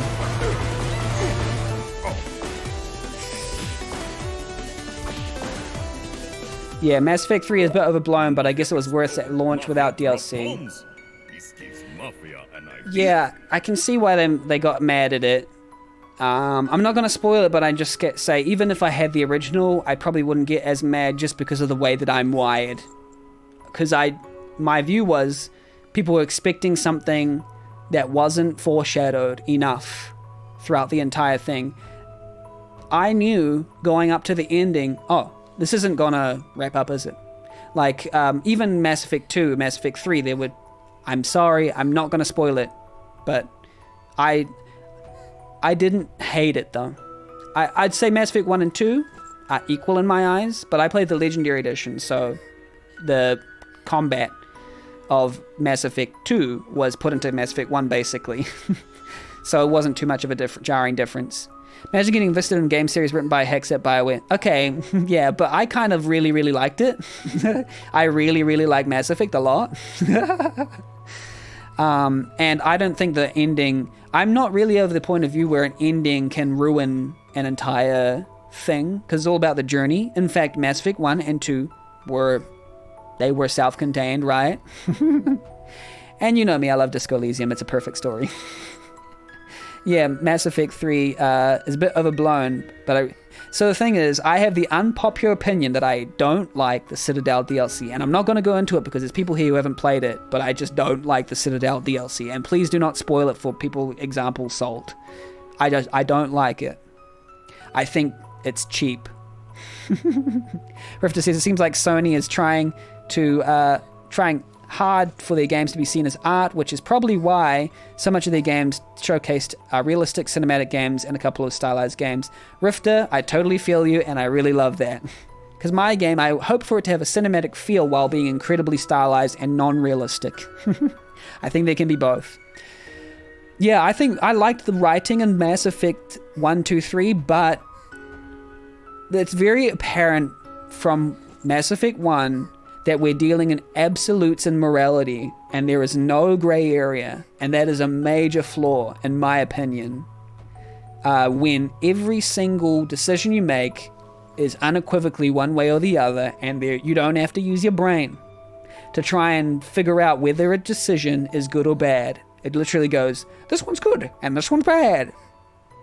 Yeah. Anyway, hello, Angel. What's up? What's up? How are you? Bonjour, bonjour. Hello, Sulking. Yes.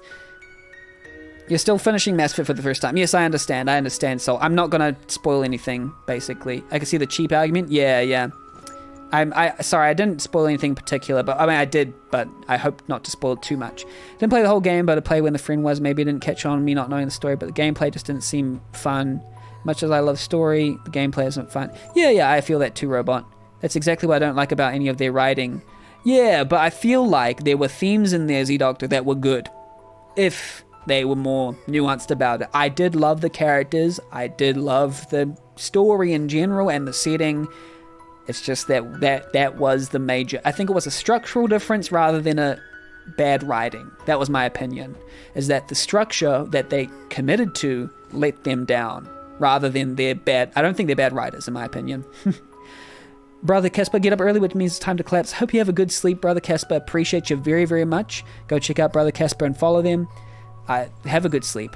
Snowman says, I do things the Renegade way because Renegade for life. Yeah, I won't. I was going to say something, but I won't. Like every state of play, I see so many games in that cinematic vein. I would snap actual variety. Yeah, I like a little bit of surrealism and using gameplay to tell a story. Please do. Please use gameplay to tell your stories.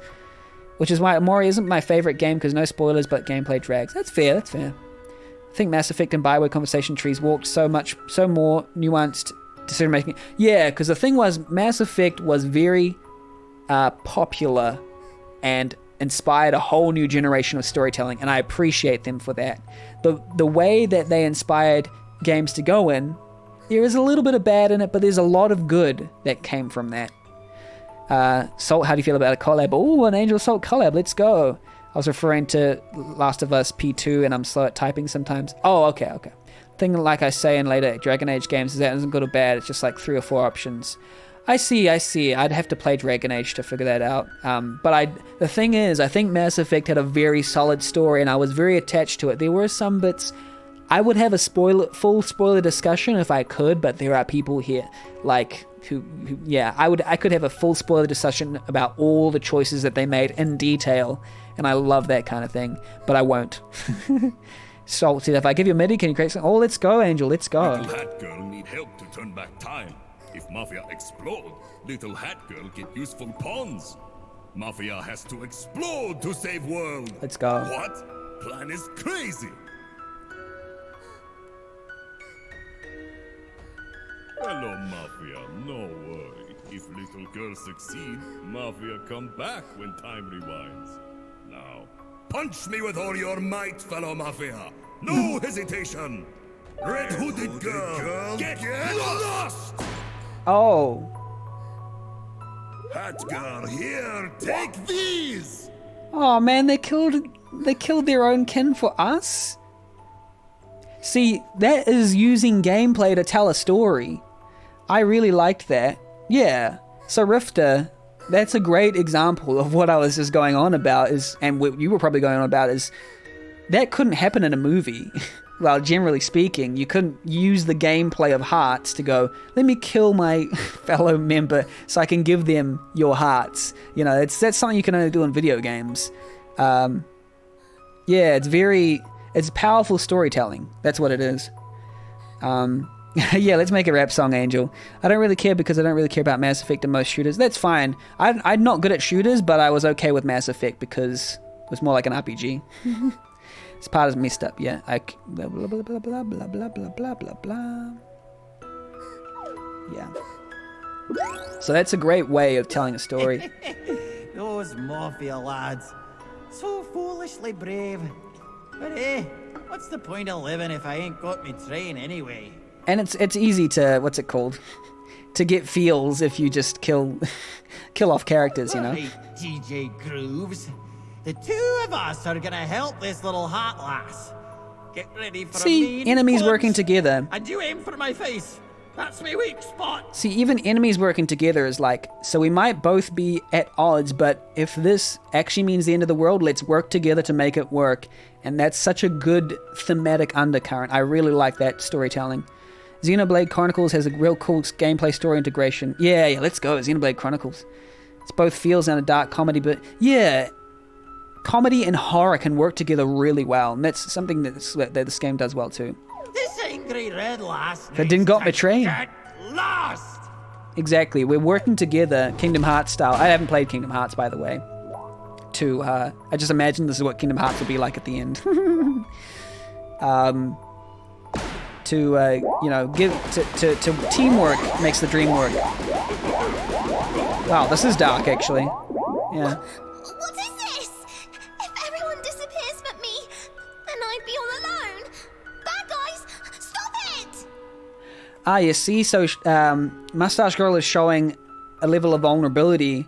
Like, I actually do need people. This is getting to Mustache Girl's heart, because they're like, wait a minute, I was doing justice for the people, but if the people are dying, I won't have anyone to hang out with. Please stop it. There is good in Mustache Girl's intentions. I think the thing that gaming as medium does so well is fridge logic or fridge horror, where the mechanics of the game make an implication you don't discover. I consider that a funny thing, a funny Easter egg. You're the bad guy. Pokemon has that example, you know, basically animal abuse. We don't need a hero. Get lost. Get lost! Pokemon, the animal abuse game. My powers are disappearing?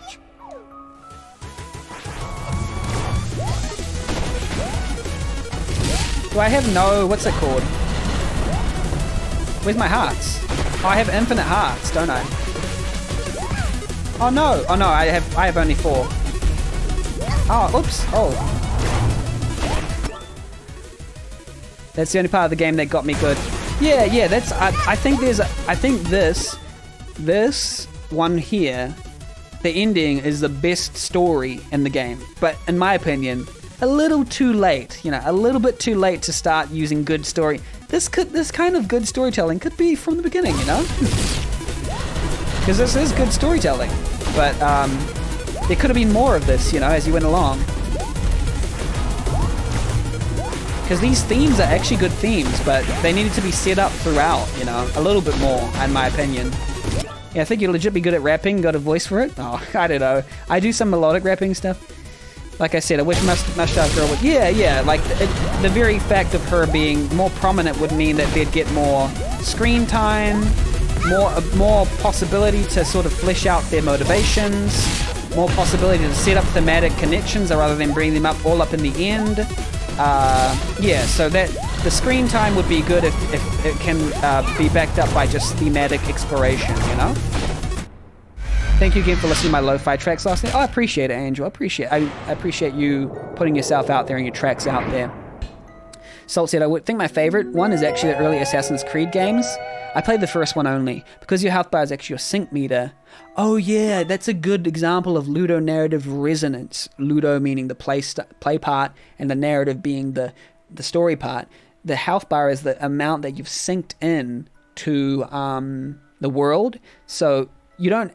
Whenever you do something, like you said, that the assassins don't actually do, you lose health, which is your sync with the world, which is a really cool concept, and it requires a little bit of left brain thinking, or right brain, I don't know which one, to think outside the box, to get because that's how we first place got HP and XP and MP and stuff, and attack and defense, is that people thought about those things in real life and made some connections with games and decided to, like in D&D and stuff and TTRPGs, they decided to create a framework to simulate some of the aspects in real life that are really exciting.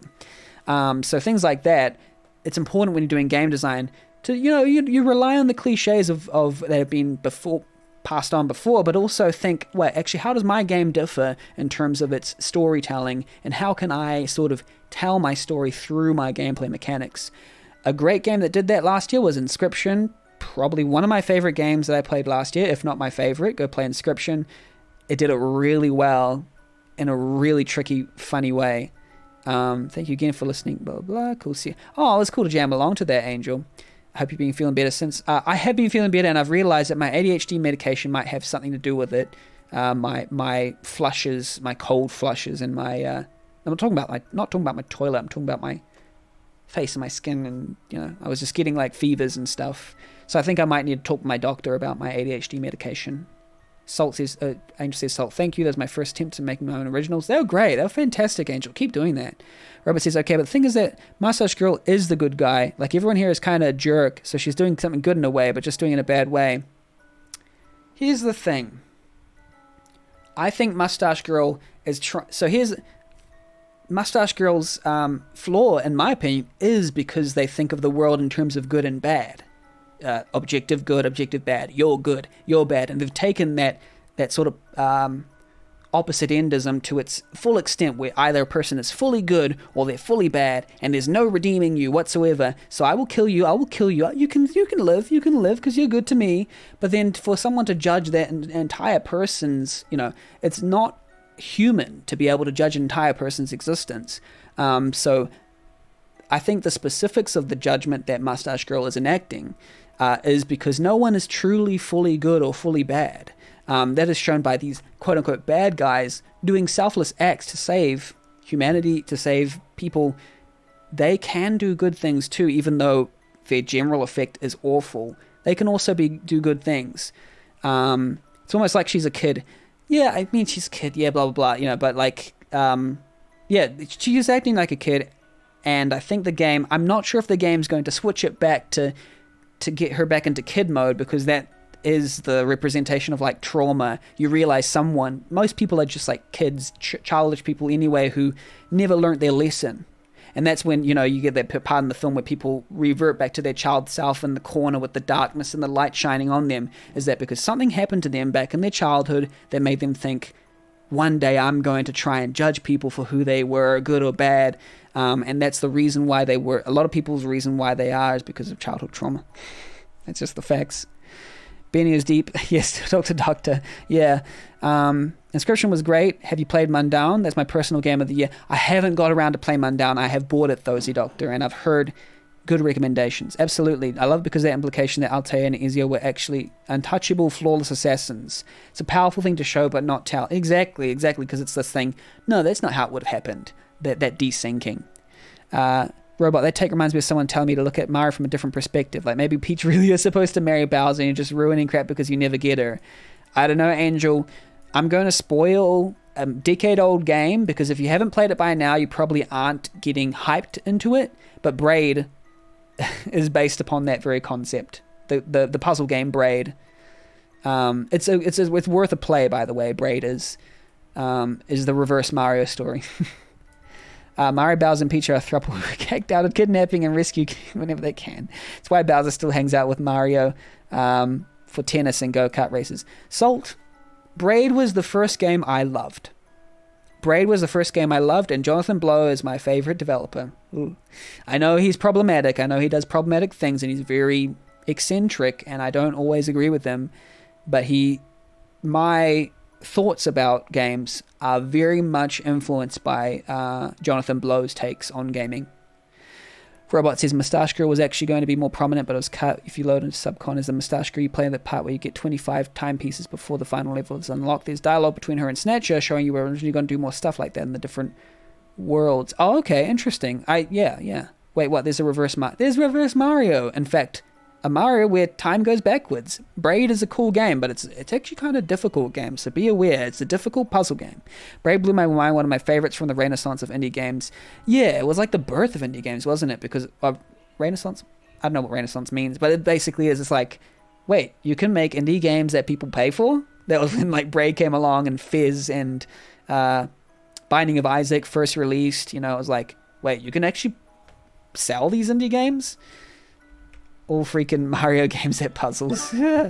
Oh, yeah, but this is like hardcore puzzle game, like Bubba Is You, or like The Witness, which is another game of theirs. It is a full-on puzzle game. It's not a platform or anything like that. It is a puzzle game through and through. Super Meat Boy Binding, yes, exactly. Mid-2000s indie games. But that was I think World of Goo is the first indie game I noticed that was being bought. World of Goo. World of Goo was good and maybe a little underrated. I love puzzles. Don't forget Cave Story. Now, Cave Story, I think, was freeware, though. I think Cave Story was a freeware hit. Cave Story is amazing. Cave Story, I think, was the first indie game I was wowed by. Braid was the first game. Braid wasn't the first game I loved. Sorry, my bad. It was the first indie game where I felt like I wanted to make games. There we go. Look at all those one-time pieces you get. Yeah, we just got the timepieces, and now the world is back. World of Goo is great. Alien Hominid was in the Flash game phase where Flash games were not being taken seriously, but they should have been, because those eventually transformed into the indie games we see of today. I mean, Binding of Isaac comes from Newgrounds. You have Castle Crashers. You have, Among Us. I'm pretty sure it came from the Stickman series, and then that same studio made Among Us. So, inspired you? Yeah, it inspired me. It definitely did. I think that counts. Newgrounds Legend. Yes, Newgrounds Legends. Drop a pad and lend the... Yeah, let's do it. I believe in the Red Hooded Girl. Yeah, now Newgrounds is just home of the Beep Boop game. I love the Stickman games, yeah. I don't know what Newgrounds is like now, but even back then, it was the Wild West and it was awful to be in. It was really all the ists you can think of. Ableist, racist, misogynist, sexist, you know, all the ists. It was an awful place to be in, and that it was a hub of innovation and a hub of glorious creativity, and it was awful, a cesspit. yeah, it was pre-fortune. Yeah, exactly. I've seen Edmund Macmillan. The games were, it was amazing for creativity, and there was just some stuff that the most rancid stuff you could find there. In the forums, especially. I was part of this thing called the Review Request Club. Look at this. This is really cute. Where like people would request reviews and we would review their stuff. The wholesome part. The only wholesome topic in Newgrounds. Don't leave us. Don't leave us? Hey, kiddo. Let's make a contract. Don't you dare leave, lass! See, even this type of ending is based upon a core human need that we have for friendship and love. And that's why this part of the story works, in my opinion. The animation in this cutscene is really nice compared to the rest of the game. It's like, yeah, you were telling me, like, it's like the developers got better at the game as they went. Let's watch our movie. I like that. They're just like pushing them off. That's funny. See, that's Hattie there, having their own sense of self-respect. What could be seen as like selfish or being awful, they just have self-respect, you know? I'd see that, because they still loved the experience, but they do need to move on with their life. There is some solid storytelling things being shown here, but I think it could, yeah. Heck, girl got the drip though, not gonna lie. I really like that ending. The ending, I think, is the strongest part of the entire story. I do like Snatch's world, but that ending I felt was really good, and they should have built up to it more. That is the way you want to end a game, you know? And they all burn up in the atmosphere, yeah. Really, really good ending. Nice! I'm glad we got to finish it on the stream, like... I'm really glad. It says yeah. Immaculate vibes. I'm not really too mad at this game. It does come across as very DIY. Bops, you know. A labor of love. I love this ending because everyone here were pretty awful people before, but Hat Kid gave them all something they didn't have before, friendship. But it also shows that even if you have friends, sometimes you need them to go and move on. Yeah, exactly. And I was thinking that in terms of like, Hat Person had that self-respect to say, that was cool, thank you for saving the world, but I need to be by myself now. You hurt me, and please stay away. I like that. Hat, because there's a healthy sense of self-respect there.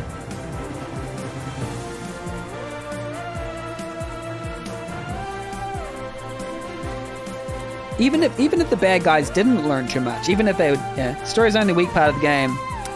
I have thoughts, Robot. I personally don't think the story was the weakest part of the game. Never thought of it that way, but wow, that's a good take. Yeah, I like what the Hetty's decisions. They did do a few pretty awful stuff though, but they were in the midst of people who really wanted them hurt, in my opinion. In your opinion, exactly. I'm not going to try and devalue your opinion, but I have opinions that might, you know, be interesting to hear. But I will give an overall positive impression of this game. I thought it said Death Grips was a composer. I love the fact that this exists because it's clearly from, I've said this so many times already, but it's clearly from people who care about it. They have a passion for it. They were like, they wanted it so bad. You can tell. You can tell from the story and from the way that it's built that there's a lot of the developer's personality in this. The developer, you know, several developers' personalities in this. It's also funny you don't do the DLC chapters because they do include them at the end of the credits. It's like, oh no, spoilers. True. That's fine. Oh, I mean, it might even act as a draw to go back and play them, you know? Jazz Jackrabbit. Yeah, like...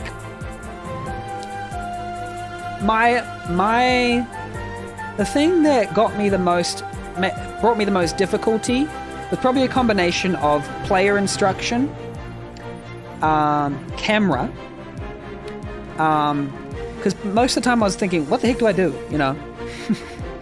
There were some parts where it was obvious, but some parts where it was just like, I don't know what I'm doing, what, you know? It wasn't always well communicated, in my opinion, but, and the jokes didn't always go off with me, but there were a lot of funny bits and there were a lot of character bits, and I think I just like the overall character of it. I like the overall character of, like, you know, there's some nice designs and it's a different world and it feels different. We never got to see Conductor's Kids. There's also that thing, there's just design things that I'm a little bit iffy about, like the hats themselves. There's not really a point between switching between hats in general, because there's no real skill required to see when, maybe there is later on, maybe there is in the custom levels, for example, but I didn't see too much point in visually seeing when to use hats and go, oh, I should use a hat there. A lot of them had like big star, use it here, or hey, you should use this. So many Kickstarter backers, appreciate them all.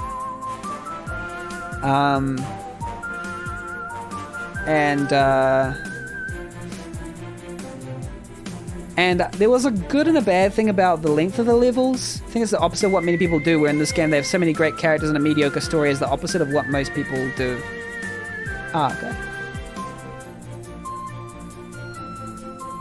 I like the characters. The characters were cool. The main minor characters, I think, were the ones that really got me. I think that Snatcher is really funny. Just because of that aspect of like, hey, they could kill you, but why aren't they? They obviously like you. And they obviously like people, otherwise they would just wreck everything, right? I don't think they have power to actually do much. I mean, they have a lot of power to do much, but they don't really have the will to kill you or anything.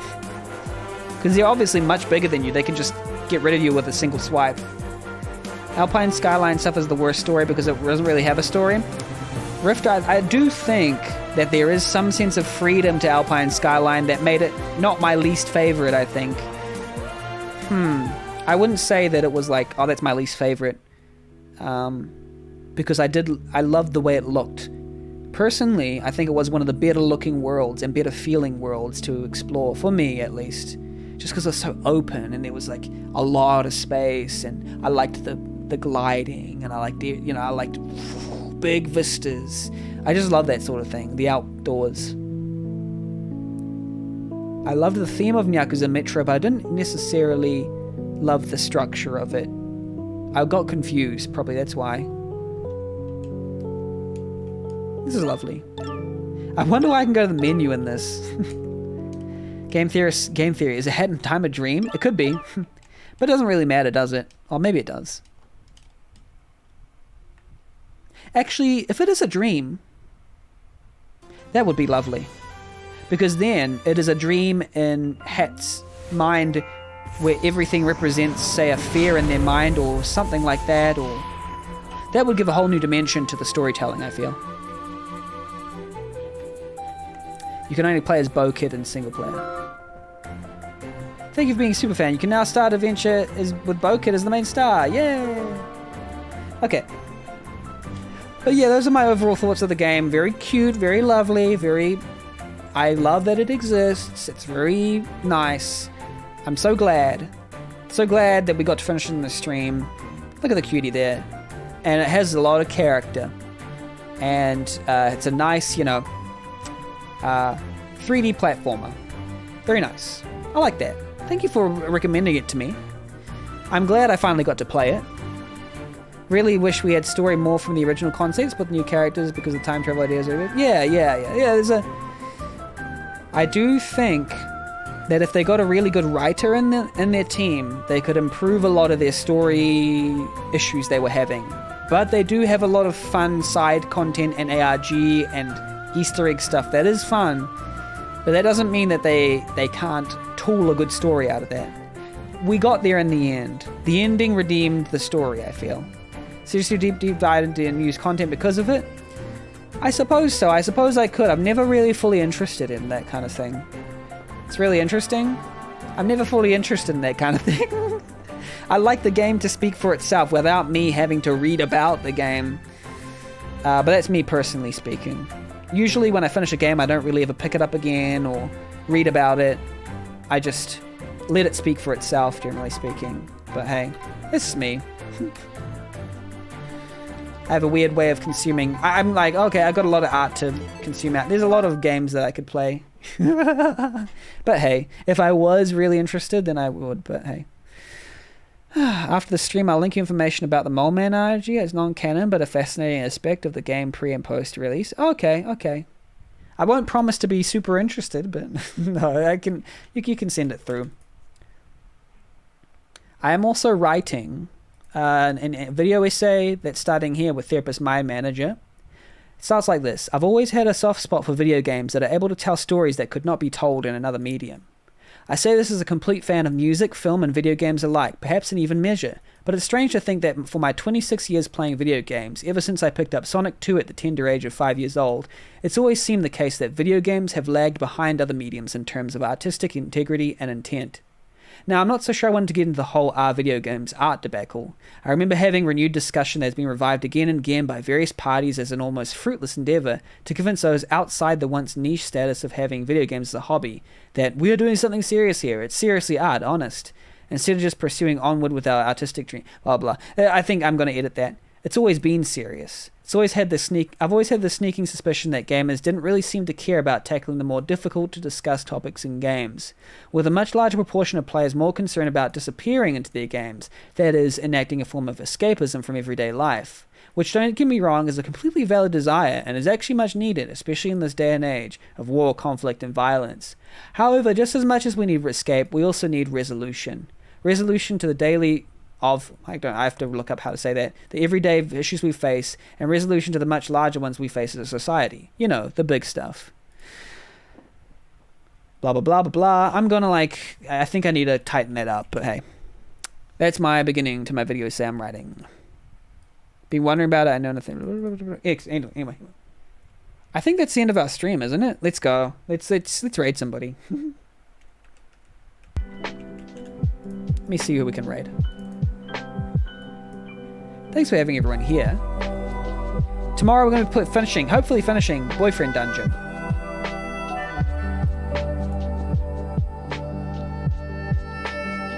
Who should we raid? You get to be at the end of the mini stream. Let's go, Soul. Let's go. Oh wait, cool insight. Thank you, Snowmans. I'll show you a track that I just made recently. Oops, sorry. Ready for Boyfriend Dungeon? Oh, sorry, that's too loud. My bad. This is a song I made.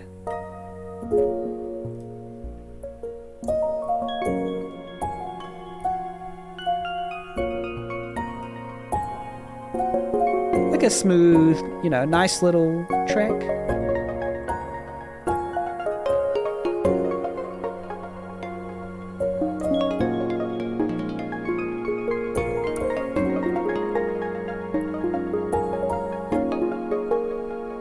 Like the smoothie?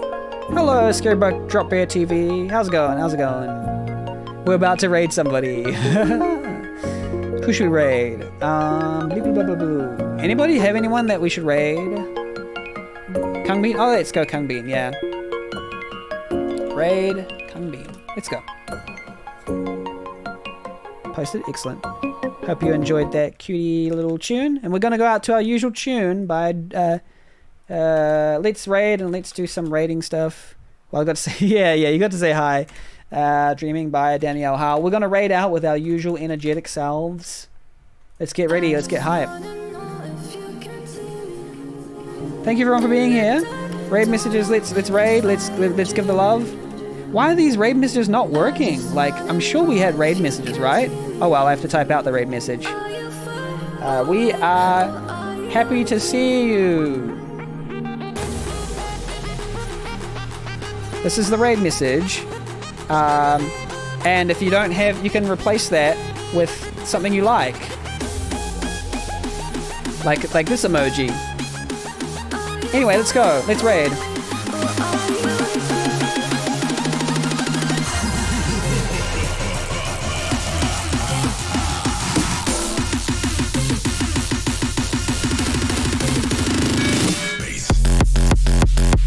Let's go.